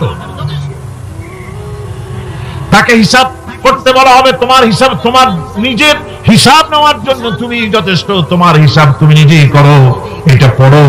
আর সেই কিয়ামতের দিন কোন সাহায্যকারী মিলবে না। লান তানফাকুম আরহামুকুম ওয়ালা আওলাদুকুম ইয়াওমাল কিয়ামাহ। লান তানফাকুম, কিয়ামতের দিন কোন ফায়দা হবে না, অবশ্যই কোন ফায়দা হবে না, কোন উপকারে আসবে না। কিয়ামতের দিন তোমার সন্তান, তোমার স্ত্রী, তোমার মাল, তোমার সম্পদ কোন উপকারে আসবে না। কিয়ামতের ময়দানে সেদিন সব তোমার সাথে বিচ্ছু করবে, সব পালায় যাবে। সেখানে উৎকোষেরও কোনো কারবার নাই যে ঘুষ টুস দিয়া, ফেরেশতাদের কোন রকম বুঝবাজ দিয়া, আলাদা কোন সোরাগলি পথ দিয়া একেবারে ফুট করে ভেসতে চলে যাবে, এমন কোন সুযোগ নেই। অনেকে বলে, হুজুর এমন কিছু দোয়া শিখায় দেন যাতে ওই সব জেহাদ ধোমা এগুলি খুব ভয় পাই, ও সব রাস্তা টাস্তা না, খুব সহজে কিছু দোয়া দুরূদ করিয়া আস্তে করে জান্নাতে চলে যাওয়া যায়, এরকম একটা দোয়া, এরকম একটা পথ বলে দেন। আমি বলি, ভাই এরকমের কোন সোরাগলি আমার রাসূল আবিষ্কার করতে পারেন নাই, আল্লাহর পয়গম্বরের ওই ধরনের পথ, কোন পথ আবিষ্কার করতে পারেন নাই। সেখানে কিয়ামতের দিন কাউকে উৎকোষ গ্রহণ করার কেউ নাই, উৎকোষ দেওয়া যাবে না। আর উৎকোষ দিবি না কি, আপনার কাছে কিছু নাইও, থাকলেও নেওয়ার কেউ নাই। এই দুনিয়ায় ফাঁকিবাজি করে বহুত কিছু করা যায়, কিন্তু কিয়ামতের মাঠে এগুলি কিছুই চলবে না। اليوم لا ينفع مال ولا بنون, কিয়ামতের দিন ধন, সন্তান, সন্ততি আর সম্পদ কোনো কাজে লাগবে না। সেদিন শুধু আমল যদি ভালো হয় কাজে লাগবে, আমল খারাপ হবে সব শেষ হয়ে যাবে। আল্লাহ রাব্বুল আলামিন নবীজিকে ডেকে বলেছেন, নবী আপনি বলেন, কুল মা কুনতু বিদআম মিনার রাসূল, আপনি বলুন আমি কোন নতুন রাসূল নই, আমার আগে অনেক নবী রাসূল পৃথিবীতে এসেছেন, তারা বিদায় হয়ে গেছেন, আমি জানি না কিয়ামতের দিন আল্লাহ রাব্বুল আলামিন আমার সাথে কি ব্যবহার করবেন, আর আমি এও জানি না যে কিয়ামতের দিন আল্লাহ পাক তোমাদের সাথে কি ব্যবহার করবেন। এই আয়াত নাযিল হওয়ার পর আল্লাহর হাবিব তার মেয়েকে ডাকলেন, জামাইকে ডাকলেন, নাতিদেরকে ডাকলেন, আহলে বাইতদেরকে ডাকলেন, আর বললেন, ও আমার মেয়ে কলিজার টুকরা ফাতেমা গো, শোনো, কেবলমাত্র আয়াত নাযিল হয়ে গেল, আল্লাহ পাক আমাকে শোনাচ্ছেন কিয়ামতের দিন আমি জানি না আমার সঙ্গে কি ব্যবহার করা হবে, আর এও জানি না যে তোমাদের সাথে কি ব্যবহার করা হবে। ও আমার কলিজার টুকরা মেয়ে ফাতেমা, কিয়ামতের দিন মুহাম্মদ সাল্লাল্লাহু আলাইহি ওয়াসাল্লামের মেয়ে, এই হিসাবে তোমার নাজাতের ফয়সালা হবে না। ও আমার কলিজার টুকরা নাতি হাসান আর হোসেন, কিয়ামতের দিন মুহাম্মদ সাল্লাল্লাহু আলাইহি ওয়াসাল্লামের নাতি হিসাবে ফয়সালা হবে না। ও আমার জামাই হযরত আলী, কিয়ামতের দিন আমার জামাই হিসাবে নাজাতের ফয়সালা হবে না। আমল যদি ভালো হয় ফয়সালা ভালো হবে, জান্নাতে চলে যাবে। আমল যদি খারাপ হয় কার নাতি কার জামাই দেখা হবে না। সুবহানাল্লাহ। কঠিন কিয়ামতের মাঠ, এই পরকালের বিশ্বাস যদি কলিজার মধ্যে ঢোকে মানুষ ভালো হয়ে যাবে। কোন সুবহানাল্লাহ। আপনাদের দৃষ্টিতে পারবেন, কথার জবাব যে দিলেন না। পুলিশে কি মানুষের চরিত্র ভালো বানাইতে পারবে? পুলিশের চরিত্র ভালো বানাবে কিনা সেটাই তো কথা। মানুষের চরিত্র যাতে ভালো থাকে, মানুষের জন্য খারাপ কাম না করে সেজন্য পুলিশ, পুলিশ যাতে খারাপ কাম না করে সেজন্য আরো একটা ডিপার্টমেন্ট আছে, তারা যাতে খারাপ কাজ না করে সেজন্য আর একটা আছে।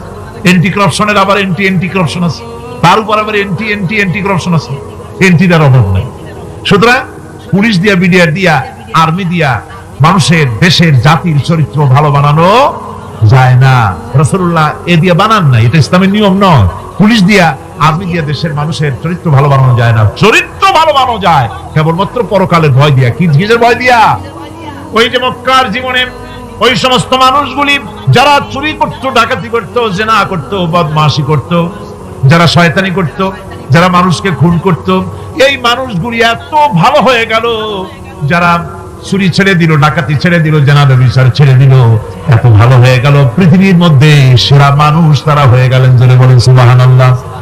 নবীর সাহাবীরা পৃথিবীর শ্রেষ্ঠ সন্তান, নবীর সাহাবীরা পৃথিবীর সেরা মানুষ, তাদের চাইতে সেরা মানুষ নবীদের পরে আর কেউ হতে পারে না। জোরে কোন সুবহানাল্লাহ। নবীর পরে পৃথিবীতে শ্রেষ্ঠ মানুষ কারা?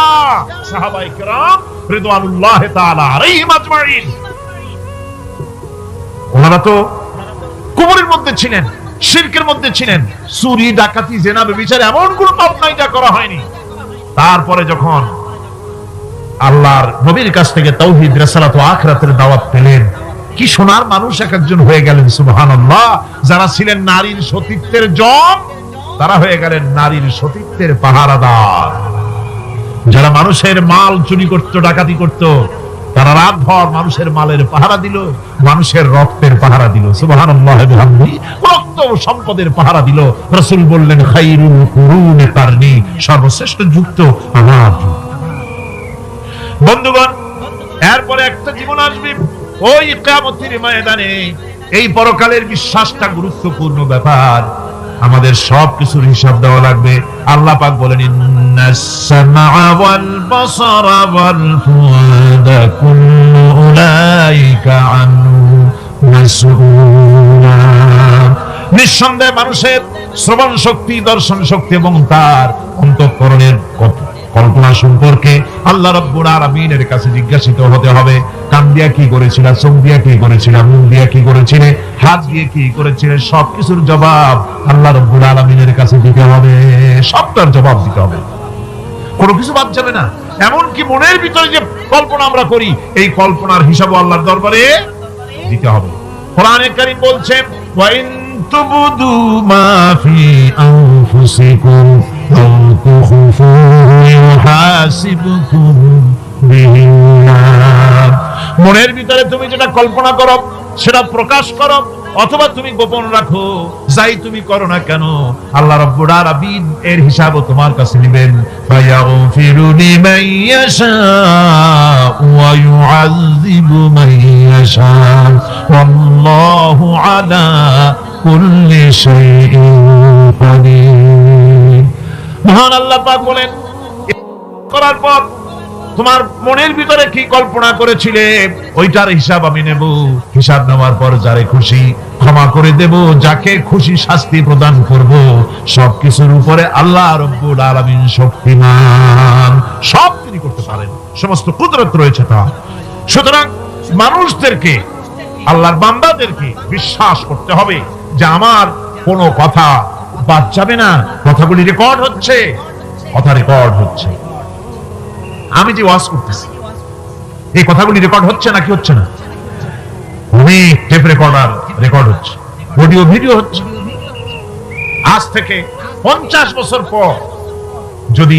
এই রেকর্ড বাজানো হয় আমাকে যদি বলা হয় যে আপনি অমুক জায়গায় অমুক কথা বলেছেন আমি যদি বলি না আমি কথা বলি নাই তারপরে যদি রেকর্ড বাজানো হয় তাহলে আমি কথা যে বলি নাই যদি বলি তাহলে এটা ধরা পড়বে না সেখানে ধরা পড়বে না তাহলে এই মানুষের কথা প্লাস্টিকের ফিতায় রেকর্ড করে 50 বছর 100 বছর 200 বছর 500 বছর যদি প্লাস্টিকের ফিতায় এটাকে চলচ্চিত্র করে অথবা টেপ রেকর্ডারে করে যদি ধরে রাখা যায় এই বুদ্ধিটা কে দিলেন কত দেখি সবাই কন্যা বুদ্ধিটা দিলেন কে যে আল্লাহ রাব্বুল আলামিন মানুষের মাথায় বুদ্ধি দিলেন যার দ্বারা সে মানুষের কথাবার্তা অ্যাক্টিভিটি সব ধরে রাখতে পারে সে আল্লাহ রাব্বুল আলামিন বুঝি আপনার আমার কথা এবং আপনার আমার অ্যাক্টিভিটিস কে তিনি বুঝি ধরে রাখতে পারবেন না কিয়ামত পর্যন্ত পারবেন কিনা সেজন্য রাব্বুল আলামিন বলেন মা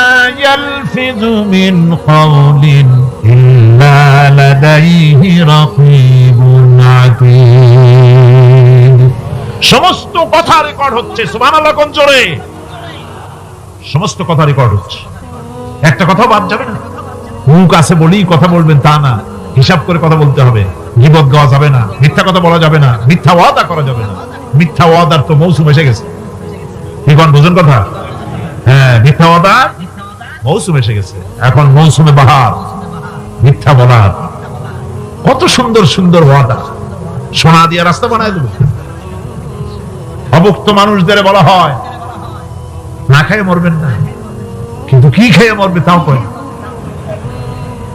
আমরা যদি যাইতে পারি তাহলে মটকির মতো রসগোল্লা বানাই গরুর গাড়ির চাকার মতো জিলাপি বানাই খাইতে গিয়ে হা করে সিট হয়ে থাকে কত রঙিন রঙিন কথা মিথ্যা ওয়াদার সময় এসেছে ভাইরা আমার পরকাল যদি বিশ্বাস করে সেই ব্যক্তি কিছুতেই মুখ আছে বলেই যা খুশি বলবে না পরনিন্দা করবে না পরচর্চা করবে না হাত আছে বলেই যা তা লিখবে না ঘটনা হইল একটা লিখলো আর একটা কলম একটা আছে বলেই যা খুশি তা লেখা যায় না মুখ আছে বলেই যা খুশি তা বলা যায় না চোখ আছে বলেই যা খুশি তা দেখা যায় না গরু খাওয়া জায়েজ করা হয়েছে বলে গরুর লেজ থেকে মাথা পর্যন্ত পাইকারি ধরে সব খাওয়া যায় না গরু খাওয়া হারাম না হালাল হালাল পাইকারি দরে লেজ থেকে মাথা পর্যন্ত সব খাওয়া হালাল না ওর মধ্যে আল্লাহ কিছু হারাম রেখে দিয়েছে সেগুলোকে বাইসে খাইতে হবে আল্লাহ দেখতে চান পাইকারি দরে জমের খাওয়া খাও না আমার হারামগুলি বাদ দিয়ে খাও নিষেধ করাগুলি বাদ দিয়ে খাও মুখ আছে বলেই যা খুশি তা বলা যাবে না কান আছে বলেই যা খুশি তা শোনা যাবে না চোখ আছে বলেই যা খুশি তা দেখা যাবে না হাত পা আছে বলেই যা খুশি তা করা যাবে না সবটার পেছনে আল্লাহ রাব্বুল আলামিনকে ভয় করা লাগবে মহান আল্লাহ রাব্বুল আলামিন বলে বান্দারে তোমার সমস্ত কার্যাবলী এমনকি তোমার চাহনিটা পর্যন্ত কার দিকে কি নিয়তে তাকাইছো কেউ জানে না আমি আল্লাহ রাব্বুল আলামিন জানি ওয়া ইয়ালামু খায়নাতাল আয়ুনি ওয়া মা তুখফিস সুদূর তোমার অন্তঃকরণ কি জিনিস গোপন করে আর তোমার চক্ষু কি লুকোচুরি খেলে আমি টের পাই সুবহানাল্লাহ বিহামদি চশমার ফাঁক দিয়া কি দেখো কানে দেখো কি নজরে দেখো সানগ্লাস পরিয়া কেউ ঠিক পায় না আমি ঠিক পাই সুবহানাল্লাহ জোরে কোন সুবহানাল্লাহ সুতরাং চোখের নজরের হিসাব হবে হাতের কাজের হিসাব হবে পায়ের চলার হিসাব হবে আপনার বলার হিসাব হবে, মুখে যা বলেছেন, যা করেছেন, হাত পাও দিয়ে যা করেছেন, সবকিছুর হিসাব হবে কিয়ামতের দিন। আল্লাহর দরবারে সবকিছু উপস্থিত হবে, কোনো জিনিস বাদ পড়বে না। ফামান ইয়ামাল মিসকালা যাররাতিন খায়রান ইয়ারা ওয়া মান ইয়ামাল মিসকালা যাররাতিন শাররান ইয়ারা। ছোট্ট একটা ভালো কাজ যদি করো, তাও হাজির করা হবে সামান্যতম ভালো কাজও তোমার বাদ পড়বে না। আর ক্ষুদ্রতম কোনো খারাপ কাজ করলে তাও উপস্থিত করা হবে, সব তোমার সামনে, কোনো জিনিস বাদ পড়বে না, সব দেখতে পাবে কিয়ামতের দিন। ভালো কাজটাও আর খারাপ কাজটাও আল্লাহর কাছে সেদিন আল্লাহ পাক মানুষের সামনে উপস্থিত করে দিবেন। আল্লাহ পাক বলছেন, সেদিন এই জমিন, তার ভিতরে যা লুকায়িত ছিল, জমিন সব বের করে দেবে।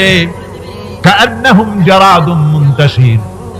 টিডি ফড়িংগুলি, পোকাগুলি মাটির থেকে যেমন বেরোয়, এই মাটির ভিতরে যা আছে কিয়ামতের দিন সব মাটি বের করে দেবে। ইযা যুলজিলাতিল আরদু জিলজালাহা ওয়া আখরাজাতিল আরদু আসকালাহা ওয়া ক্বালাল ইনসানু মা লাহা। এই জমিনকে ঝাঁকি মারা হবে প্রবল এক ঝাঁকুনি, প্রবল এক ঝাঁকুনিতে এই পৃথিবীর মধ্যে যা কিছু আছে সব বেরিয়ে যাবে। সুবহানাল্লাহ কইতে ইচ্ছা করে না মিয়ারা? এক ঝাঁকুনিতে পৃথিবী সব বের করে দেবে। মানুষ হয়রান হয়ে বলবে, কি হয়েছে, এই মাটির হলোটা কি? আমার বন্ধুগণ, মানুষ হয়রান হয়ে গিয়ে বলবে, মাটির কি হলো? আল্লাহ রাব্বুল আলামিন বলেন, ইয়াউমাইযিন তুহাদ্দিসু আখবারাহা বিআন্না রাব্বাকা আওহা লাহা। জমিনের উপরে যা ঘটেছে, জমিন তা সব বের করে দেবে, সব প্রকাশ করে দেবে। আর এটা এই জন্য হবে যেহেতু তার রবের হুকুম হয়েছে, তার রব হুকুম করেছে, বের করে দে। জমিনের ভিতরে আছে যা সব ভেঙে যাবে, আকাশ ভেঙে পড়বে, পাহাড় উড়ে যাবে, জমিনের ভিতরে যা আছে সব উপরে চলে আসবে, পৃথিবীতে সব শেষ, কিচ্ছু নাই, আকাশ নাই, পাহাড় নাই, সমুদ্র নাই, সব একাকার, চন্দ্র নাই, সূর্য নাই, তারকা নাই, গ্যালাক্সি নাই, মহাশূন্য নাই, সব শেষ। আল্লাহ রাব্বুল আলামিন সমস্ত ফেরেশতাদেরকে শেষ করে দিবেন, সকলের মওত হয়ে যাবে, কেউ আর থাকবে না, এমনকি হযরতে আজরাইল মালাকুল মউত তিনিও থাকবেন না, সব আল্লাহ রাব্বুল আলামিন মৃত্যু করে দিবেন। এরপরে আল্লাহ রাব্বুল আলামিন একা তিনি বলবেন, ইয়া দুনিয়া আইনা আনহারুকি, এ পৃথিবী তোর সেই সমুদ্রগুলি কোথায়, নদীগুলি কোথায়? ইয়া দুনিয়া আইনা আশজারুকি, হে দুনিয়া তোমার গাছগুলি কোথায়, এত বন বনানি, এত গাছ ছিল। ইয়া দুনিয়া আইনা জিবালুকি, হে পৃথিবী তোর জমিনে যত পাহাড় ছিল, পাহাড়গুলি কই? যত স্বৈরাচার ছিল জমিনের উপরে, যারা স্বৈরাচারী মনোবৃত্তি নিয়ে মানুষ ধ্বংস করেছে, দেশ ধ্বংস করেছে, মায়ের বুক খালি করেছে, ওই স্বৈরাচারগুলি কই? কোনো জবাব নাই। আল্লাহ পাকের পরে বলবেন, লিমানিল মুলকুল ইয়াউম, কার রাজত্ব? আজকে রাজত্বটা কার? আল্লাহ তিনবার আওয়াজ দিবেন, আজকে রাজত্ব কার? আল্লাহ পাক যখন তিনবার করে ডাক দিবেন, কোনো জবাব নাই, কোনো জবাব নাই। কে জবাব দেবে? আল্লাহ রাব্বুল আলামিনের সামনে কার ক্ষমতা আছে কথা বলার? কেউ তো নাই, সব শেষ। আল্লাহ পাক বলবেন, লিল্লাহিল ওয়াহিদুল কাহ্হার, একমাত্র পরাক্রমশালী আল্লাহ রাব্বুল আলামিনের রাজত্ব। সেই হাসরের মাঠে আমাদের সকলকে উপস্থিত হয়ে যেতে হবে, কেউ আমরা এখান থেকে বাঁচতে পারবো না, সবাইকে উঠতে হবে। অপরাধীরা সেখানে অসহায় হয়ে যাবে, অপরাধীরা অসহায় হয়ে যাবে। আল্লাহ পাক বলেন, ফাইদা জাআতিস সাখাতু ইয়াওমা ইয়াফিরুল মারউ মিন আখিহি ওয়া উম্মিহি ওয়া আবিহি ওয়া সাহিবাতিহি ওয়া বানিহি। অবশেষে যখন কান ফাটানো আওয়াজ আসবে, এই আওয়াজ সেদিন মানুষ নিজের মা বাপ ভাই বোন সব থেকে বিচ্ছিন্ন হয়ে যাবে, সব একের থেকে আরেকজন পালায় যাবে, হারায় যাবে, কেউ কাউকে আর খুঁজে পাবে না। সেদিন ওই কিয়ামতের মাঠে বিভীষিকাময় দৃশ্য, মানুষ হয়রান হয়ে যাবে। মাথার এক হাত অথবা অর্ধ মাইল অথবা এক বিগত এতটুকুন উপরে ওই প্রকাণ্ড সূর্যটার তাপ আসবে, গুনাহগারের মাথার চান্দি ফেটে গিয়া মগজগুলি গলে গলে নাক কান দিয়ে বের করতে লাগবে, জিহ্বাটা কুকুরের মতো ঝুলের নাভিস্থল পর্যন্ত পড়ে যাবে, মাটিটা সূর্যের উত্তাপে তামার মতো গরম হয়ে যাবে, সারা হাসর জুড়ে আওয়াজ হবে পানি পানি পানি। মানুষরা হয়রান হয়ে যাবে। সে হাসরের ময়দানে এই চরম কষ্টের ভিতরে আল্লাহ রাব্বুল আলামিন বলেন, সেদিন দুটো ভাগ হয়ে যাবে। একদল মানুষের চেহারা আলোয় ঝলমল হয়ে যাবে, আর একদল মানুষের চেহারাগুলি কালো হয়ে যাবে। উজুহু ইয়াওমাইদিন মুসফিরাতুন দাহিকাতুন মুস্তাবশিরা ওয়া উজুহু ইয়াওমাইদিন আলাইহা গাবারা। আল্লাহ পাক বলেন, এক শ্রেণীর মানুষের চেহারা হাস্যোজ্জ্বল ঝলমলে হয়ে যাবে, আর এক শ্রেণীর মানুষের চেহারাগুলি কালো হয়ে যাবে। তারহাকুহা কাতারা উলাইকা হুমুল কাফারাতুল ফাজারা। হাস্যোজ্জ্বল, স্বচ্ছন্দপূর্ণ, সুন্দর, উজ্জ্বল ঝলমলে চেহারা হবে ঈমান আনার কারণে, পরকালকে বিশ্বাস করার কারণে, আল্লাহ এবং রাসূলের কথা অনুযায়ী জীবন যাপনের কারণে চেহারাটা উজ্জ্বল হয়ে যাবে। আর আল্লাহর নাফরমানি, রাসূলের নাফরমানি, পরকালকে অস্বীকার করার কারণে কাফের গুলির চেহারা, মুনাফিক গুলির চেহারা কালো হয়ে যাবে। তাদেরকে আলাদা করে দেওয়া হবে। আমতাজুল ইয়াওমা আইয়ুহাল মুজরিমুন, মুজরিমদেরকে আলাদা করে দেওয়া হবে, দুইটা ভাগ হয়ে যাবে। এই চরম অবস্থা সৃষ্টি হবে কিয়ামতের ময়দানে। সেদিন রাসূল করিম সাল্লাল্লাহু আলাইহি ওয়াসাল্লাম উম্মতের জন্য সুপারিশ করবেন। সেই সুপারিশ যেন আমাদের করতে পারেন, সেজন্য আমাদেরকে তৈরি করতে হবে, সে ধরনের যোগ্য আমাদেরকে বানাতে হবে। বন্ধুগণ, এই পরকালীন জীবন, এর সম্ভাবনা এটা যে হবে, এবং সেই পরকালে আমাদের সকলকে যে উঠতে হবে, কিয়ামতে আল্লাহর কাছে জীবনের সব কিছুর জবাবদিহি করতে হবে, এই ভীতি সৃষ্টি করতে চায় আল্লাহ পাক মানুষের ভেতরে। আল্লাহ পাকের চাইতে মানুষের কল্যাণকামী আর কেউ আছে? চিল্লায় কোন আল্লাহর চাইতে, বিশ্ববাসীর সৃষ্টি জগতের কল্যাণকামী আল্লাহর চাইতে, রাসূলের চাইতে বেশি কেউ কি আছে? সে আল্লাহ পাক সব বলে দিলেন, ওপেন সিক্রেট করে দিলেন, সব গোপন ফাঁস করে দিলেন।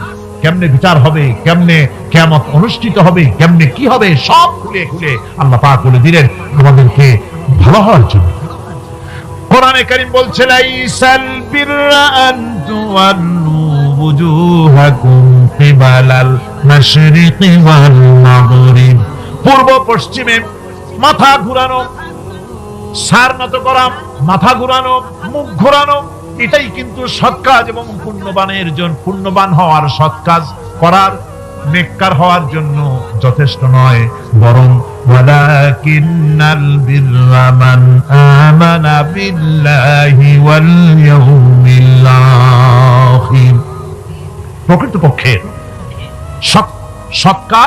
সৎকারী মুমিন, ভালো কাজ করা, প্রকৃত মুমিন, সত্যিকারের ভালো মানুষ, সত্যিকারের ইমানদার হওয়ার জন্য 10টি কাজ লাগবে। কয়টি কাজ? 10টি কাজ লাগবে। সেই 10টি কাজের একটি কাজ গত বছর আপনাদের খেদমতে আরজ করা হয়েছে, 2টি বলা হয়েছে, বাকি আজকে বললাম আরেকটা, হয়ে গেল 3টা। বাকি আছে কয়টা? 7টা বাকি আছে, আরো 7টা। পরকাল ভিত্তিক জীবনযাপন যদি করতে পারি, তাহলে আমরা হব দুনিয়ার শ্রেষ্ঠ মানুষ। কোন আলহামদুলিল্লাহ। আমার দেশ, আমার জাতি, আমার school, college, university, secretariat, cantonment, রান্নাঘর থেকে শুরু করে বঙ্গভবন, দেশের সর্বত্র মানুষের ভেতরে যদি পরকালের জবাবদিহিমূলক জীবন যাত্রার অনুভূতি সৃষ্টি করে দেওয়া যায়, কিয়ামত আছে আর জবাব দিতে হবে আল্লাহর দরবারে। এই পরকালকে এভাবে বিশ্বাস করতে পারলে, ওইভাবে জীবন করতে পারলে দেশ সুখী হবে, সমৃদ্ধশালী হবে, বিপদ দূরীভূত হবে, অন্ধকারের আমানিশা দূর হয়ে গিয়ে পৃথিবীতে আবার সুন্দর সূর্য উদিত হবে। ইসলামের নতুন বার্তা নিয়ে পৃথিবীতে শান্তি আসবে, সুখ আসবে, সমৃদ্ধি আসবে, স্বাধীনতা টিকবে, সার্বভৌমত্ব টিকবে, দেশ এক সুখী সমৃদ্ধশালী সুন্দর দেশে পরিণত হবে। বাংলাদেশ হবে পৃথিবীর একটা আদর্শ দেশে পরিণত হয়ে যাবে, যদি এই কথাগুলি আমরা বিশ্বাস করি আর আমল করে চলতে পারি। আল্লাহ পাক যেন সে তৌফিক আমাদের দেন। সকলে বলি আমিন। সকলে কোন আমিন। মুনাজাত হবে, দাঁড়ানো ভাইরা বসে। মুনাজাত হবে, দাঁড়ানো ভাইরা সকলে বসে। আল্লাহুম্মা ربنا ظلمنا أنفسنا وإن لم تغفر لنا وترحمنا لنكونن من الخاسرين أحد إلا بإذن الله। একথা সুস্পষ্ট, আল্লাহর অনুমতি ব্যতিরেকে বান্দার কোনো ক্ষতি সাধন কেউ করতে পারে না। জোরে বলেন সুবহানাল্লাহ। কেউ কারো কোনো ক্ষতি করতে পারবে না। যেটা ক্ষতি যদি কিছু থাকে কিসমতে, ওটা তো মুকদ্দার ছিল, তকদীর ছিল, সেটাই হবে, এর বাইরে কিছুই হবে না। সুতরাং মুমিন ব্যক্তি সে সাহসী হবে, সে কখনো চিন্তা করবে না মৃত্যুর ভয়ের। উদ্দেশ্য হাসিলের জন্য হয় শরীরের পতন, না হয় মন্ত্রের সাধন, ডু অর ডাই। সে আল্লাহর জন্য তার জীবন দিতে প্রস্তুত থাকবে। কারণ আল্লাহ রাব্বুল আলামিন বলেছেন, ইন্নাল্লাহা আশতারা মিনাল মুমিনিনা আনফুসাহুম ওয়া আমওয়ালাহুম বিআন্না লাহুমুল জান্নাহ। আল্লাহ পাক বলেন, আমি আমার মুমিনের জান আর মালকে আমি খরিদ করে নিয়েছি, বিনিময়ে আমার বান্দাকে আমার জান্নাত দান করে দিয়েছি। জোরে কোন সুবহানাল্লাহ। মুমিনের জান আর মালকে নিয়েছেন, বিনিময়ে কি দেবেন? জান্নাত দান করে দিবেন। এটা হলো মুমিনদের আল্লাহর প্রতি ঈমান আনার জন্য 3 নম্বরের কোয়ালিটি। ৪র্থ নম্বরে আল্লাহর উপর ঈমান আনলে 4 নম্বরের যে ফায়দাটা, সে ফায়দা হচ্ছে আশাবাদ এবং মানসিক প্রশান্তি। আল্লাহর প্রতি একটা নির্ভরতা এবং আশার সৃষ্টি হয়ে যায়, সে কখনো নিরাশ হয় না। কারণ এত মানুষ পাপ করলো, চুরি করেছে, ডাকাতি করেছে, জেনা করেছে, হত্যা করেছে, শয়তানি করেছে, বদমাশি করেছে, সব করেছে। এখন শয়তান তাকে ওয়াসওয়াসা দিতে পারে। সেই জন্য আল্লাহ রাব্বুল আলামিন বলেছেন, লা তাকনাতু মির রাহমাতিল্লাহ, বান্দারে আমার রহমত থেকে নিরাশ হয়ে যেও না। আল্লাহর রহমত, বান্দা তোমার গুনাহ কতটুকু? তোমার গুনাহ যদি হয় পাহাড় সমান, আমার রহমত আকাশ সমান। তোমার গুনাহ যদি হয়ে যায় আকাশ সমান, তাহলে আমার রহমত তো আমার আরশে আজিমকে ছাড়াই গেছে। সুবহানাল্লাহ, সুবহানাল্লাহ বলুন। সুতরাং মুমিন বান্দার এই আশা থাকে। গুনাহ মানুষে করেই, গুনাহ করা স্বাভাবিক। আল্লাহ পাক বলেছেন, যে ব্যক্তি গুনাহ করে আর এরপরে আমার কাছে মাফ চায়, আমি তাকে ক্ষমা করে দেই, মাফ করে দিই। সুবহানাল্লাহ। সুতরাং ইমানদার লোকদের আশা হয়, দুরারোগ্য ব্যাধি তাকে ধরেছে, সে হতাশ হবে না। মরে যাওয়ার জন্য প্রতীক্ষায় সে সময় গুনবে না, বরং তার মনের মধ্যে আশার সঞ্চার হবে, আমার রোগ আল্লাহ ভালো করে দিতে পারেন না? আমাদের জাতির পিতা কি নাম কি? হযরত ইব্রাহিম আলাইহিস সালাম। কোরআন শরীফের ভিতরে তার কথা আল্লাহ পাক কোট করে দিয়েছেন। আমাদের জাতির পিতা হযরত ইব্রাহিম আলাইহিস সালাম বলেছেন, আল্লাযী খালাকানি ফাহুয়া ইয়াহদিন। আল্লাহ তিনি আমাকে সৃষ্টি করেছেন, তিনি আমাকে রাস্তা দেখান। ওয়াল্লাযী হুয়া ইউতঈমুনি ওয়া ইয়াসকিন। আর আমি যখন ক্ষুধার্ত হই তিনি আমাকে খাওয়ান, যখন তৃষ্ণার্ত হই তিনি আমাকে পান করান। ওয়া ইযা মারিদতু ফাহুয়া ইয়াশফিন। আর যখন আমি অসুস্থ হই, রোগাক্রান্ত হই, আল্লাহ রাব্বুল আলামিন তখন আমাকে রোগ মুক্ত করে দেন। সুবহানাল্লাহ। আমার অসুখ হলে কে রোগ মুক্ত করেন? সুতরাং দীর্ঘস্থায়ী কোনো রোগ হয়েছে, মুমিন হতাশ হবে না। মুমিন হতাশ হবে না। হতাশ হয় কেবলমাত্র কাফের। হতাশ হয় কে? মুমিন কখনো হতাশ হয় না।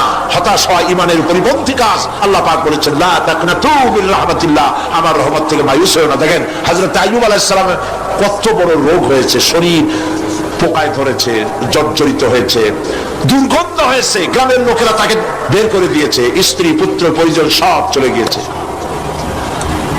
এমনকি জিহ্বায় যখন পোকা ধরল, হযরত আইয়ুব আলাইহিস সালাম আল্লাহ রাব্বুল আলামিনের দরবারে ফরিয়াদ করলেন, আন্নী মাসসানিয়াদ-দুররু ওয়া আনতা আরহামুর রাহিমিন। আয় আল্লাহ, আমি অসুস্থ হয়ে পড়েছি, আমি রোগাক্রান্ত হয়েছি, আর তোমার নাম রহমান রহিম, তুমি আমাকে রোগমুক্ত করো। হযরত আইয়ুব আলাইহিস সালাম আল্লাহর দরবারে ফরিয়াদ করলেন, রব্বুল আলামিন সারা শরীরে পোকায় জর্জরিত হয়ে গেছে, এখন আমার জিহ্বায় পোকা ধরেছে, মাবুদ গো আমি তোমার কাছে ফরিয়াদ করি, আমার জিহ্বায় পোকা দিও না, কারণ জিহ্বাটাও যদি নষ্ট হয়ে যায় তাহলে তোমার মতো আল্লাহর জিকির আমি কি দিয়া করব। হযরত আইয়ুব আলাইহিস সালাম আল্লাহ পাকের কাছে যখন এ ধরনের ফরিয়াদ জানালেন, রব্বুল আলামিন তাকে তার রোগ মুক্ত করে দিলেন, তার স্ত্রী পুত্র সব আল্লাহ রব্বুল আলামিন ফিরাইয়া দিলেন। সুবহানাল্লাহ। সুতরাং মুমিন ব্যক্তি, কোরআন শরীফে সব আছে, কোরআনের মতো শ্রেষ্ঠ ওয়াজের কিতাব পৃথিবীতে আর শুধু বোঝার দরকার। বিপদে যত বড় বিপদ আসুক, কোন বিপদে মুমিন ধৈর্য হারাবে না। হযরত ইয়াকুব আলাইহিস সালামের ছেলে ইউসুফ আলাইহিস সালামকে যখন তিনি হারায় ফেললেন, তিনি অধৈর্য হয়ে গেছিলেন নাকি? অধৈর্য হন নাই। কারণ আমি আমার বক্তৃতার সূচনায় বলেছি, আমরা কল্যাণ বুঝি না, অকল্যাণও বুঝি না। কোন বিপদ আসতে পরে আমরা হয়রান হয়ে যাই, কিন্তু বিপদের মধ্যে কল্যাণ আছে আমরা তা বুঝতে পারি না। কথা বুঝে আসছে? হযরত ইউসুফ আলাইহিস সালামকে কুয়ার ভিতরে ফেলে দেওয়া হলো। 11 ভাই মনে করেছে কুয়ার ভিতরে ফেলে দিয়া ইউসুফ আলাইহিস সালামকে মেরে ফেললাম, কিন্তু তারা বোঝে নাই আসল কামটা কি হয়েছে। এটা তো কুয়া নয়, এটা একটা টানেল, এটা একটা সুড়ঙ্গ। একদিকে কেনান হলো তার এক মুখ, ওই সুড়ঙ্গের এক মুখ হলো কেনানের। কেনান ইউসুফ আলাইহিস সালামকে ফেলে দেওয়া হলো কুয়ার ভিতরে মারার জন্য, কিন্তু আল্লাহ পাকের ইচ্ছা ইউসুফ আলাইহিস সালাম মরবে না। এই টানেলের অপর প্রান্ত মিশরের সিংহাসনের টানেলের এপার দিয়া ইউসুফ আলাইহিস সালামকে ঢুকালেন, অপর প্রান্তে মিশরের সিংহাসনে ইউসুফকে আল্লাহ বসাইয়া দিলেন। হযরত ইয়াকুব ছেলের জন্য অধৈর্য হলেন না। যখন তিনি খবর পেলেন ছেলে বাগে খেয়ে ফেলেছে, তিনি তখন বলেছেন, ফাসাবরুন জামিলুন আসাল্লাহু আইয়াতিয়ানি বিহিম জামিআ ইন্নাহু হুয়াল আলিমুল হাকীম। ফাসাবরুন জামিল, আমি উত্তম ভাবে ধৈর্য ধারণ করলাম, এবং আমি বিশ্বাস করি আল্লাহ রাব্বুল আলামিন আমার হারানো সবকিছু আমাকে ফিরিয়ে দিবেন। বহু বছর পর যখন হযরত ইউসুফ আলাইহিস সালাম প্রেসিডেন্ট হয়েছেন মিশরের, 11 ভাই গেল সেখানে সাহায্য জানার জন্য। সেই ঘটনা তো শোনাবো না, এমনি বলে যাচ্ছি। এরপরে তিনি তাদেরকে পরিচয় দিলেন, ওরা ভয় পেয়ে গেল। তিনি বললেন, ভয়ের কোনো কারণ নাই, লা তাসরিবা আলাইকুমুল ইয়াউম, আজকে আমি কোনো প্রতিশোধ তোমাদের নেব না। সুবহানাল্লাহ। এর নাম পয়গম্বর, এর নাম কি? আল্লাহর নবী। আমি আজকে কোনো প্রতিশোধ তোমাদের নেব না, তোমরা যাও। পিতার অবস্থা তিনি জানলেন, কাঁদতে কাঁদতে পিতার চোখ দুটো নষ্ট হয়ে গেছে। ইয়াকুব আলাইহিস সালাম, হযরত ইউসুফ আলাইহিস সালাম বললেন, যাও। নিজের জামাটা খুললেন, গায়ের জামা খুলে বললেন, ভাইরা আমার এই জামা নিয়ে যাও, আর আমার আব্বার চোখের উপরে এই জামাটা রেখে দিও। ছেলেরা যখন হযরত ইউসুফ আলাইহিস সালামের জামা নিয়ে মিশর থেকে রওনা করেছে, গল্প নয়, উপন্যাস নয়, আল্লাহ পাক এই কোরআন শরীফে সূরা ইউসুফে বলেছেন, জামা নিয়ে মিশর থেকে রওনা করেছেন। কোথায় মিশর আর কোথায় কেনান? কেনানে বসে হযরত ইয়াকুব আলাইহিস সালাম বলছেন, তোমরা যদি আমাকে মতিভ্রম পাগল যদি মনে না করো, তাহলে একটা কথা বলি, আমার নাকে এখন আমি ইউসুফের গন্ধ পেতেছি। তোমরা যদি আমাকে মতিভ্রম না করো, তাহলে আমি বলি আমি কিন্তু ইউসুফের গন্ধ পেতেছি। সুবহানাল্লাহ। হযরত ইউসুফ আলাইহিস সালামের জামা এনে ভাইরা যখন হযরত ইউসুফের চোখের উপরে রেখে দিলেন, হযরত ইয়াকুবের দুটো চোখ সাথে সাথে আল্লাহ ভালো করে দিলেন। ফাসাবরুন জামিল, ধৈর্য ধরো। ঈমানদার ব্যক্তি আশার উপরে তার জীবন বাঁচে, কারণ যত বড় বিপদ আসুক না কেন, আশ্রয় পাওয়ার একটা জায়গা আছে, তার নাম হলো আল্লাহ। নাম কি? বলেন আল্লাহ। সবাই বলেন আল্লাহ, আল্লাহ, আল্লাহ, আল্লাহ। হযরত ইউনূস আলাইহিস সালাম মাছটাকে গিলে ফেলে দিল, মাছটাকে গিরে মাটির অতল তলদেশে চলে গেছে। এত বড় বিপদ পৃথিবীর কোন মানুষের হতে পারে নাকি বলেন? কি বলেন? মাছের পেটের ভিতরে জানালা নাই, দরজা নাই, বেরোবার কোনো পথ নাই, মাছ গেছে পানির অতল তলদেশ। আল্লাহ পাক কোরআন শরীফের ভিতরে মানুষকে শোনান, আল্লাহ ওয়াজ করছেন, সুবহানাল্লাহ বলেন। আল্লাহ পৃথিবীর মানুষকে ওয়াজ করছেন, দুনিয়ার মানুষকে শোনান। আমার ইউনুস তো ধৈর্য হারা হয় নাই। إذ ذهب مغاضبا فظن أن لن نقدر عليه فنادى في الظلمات أن لا إله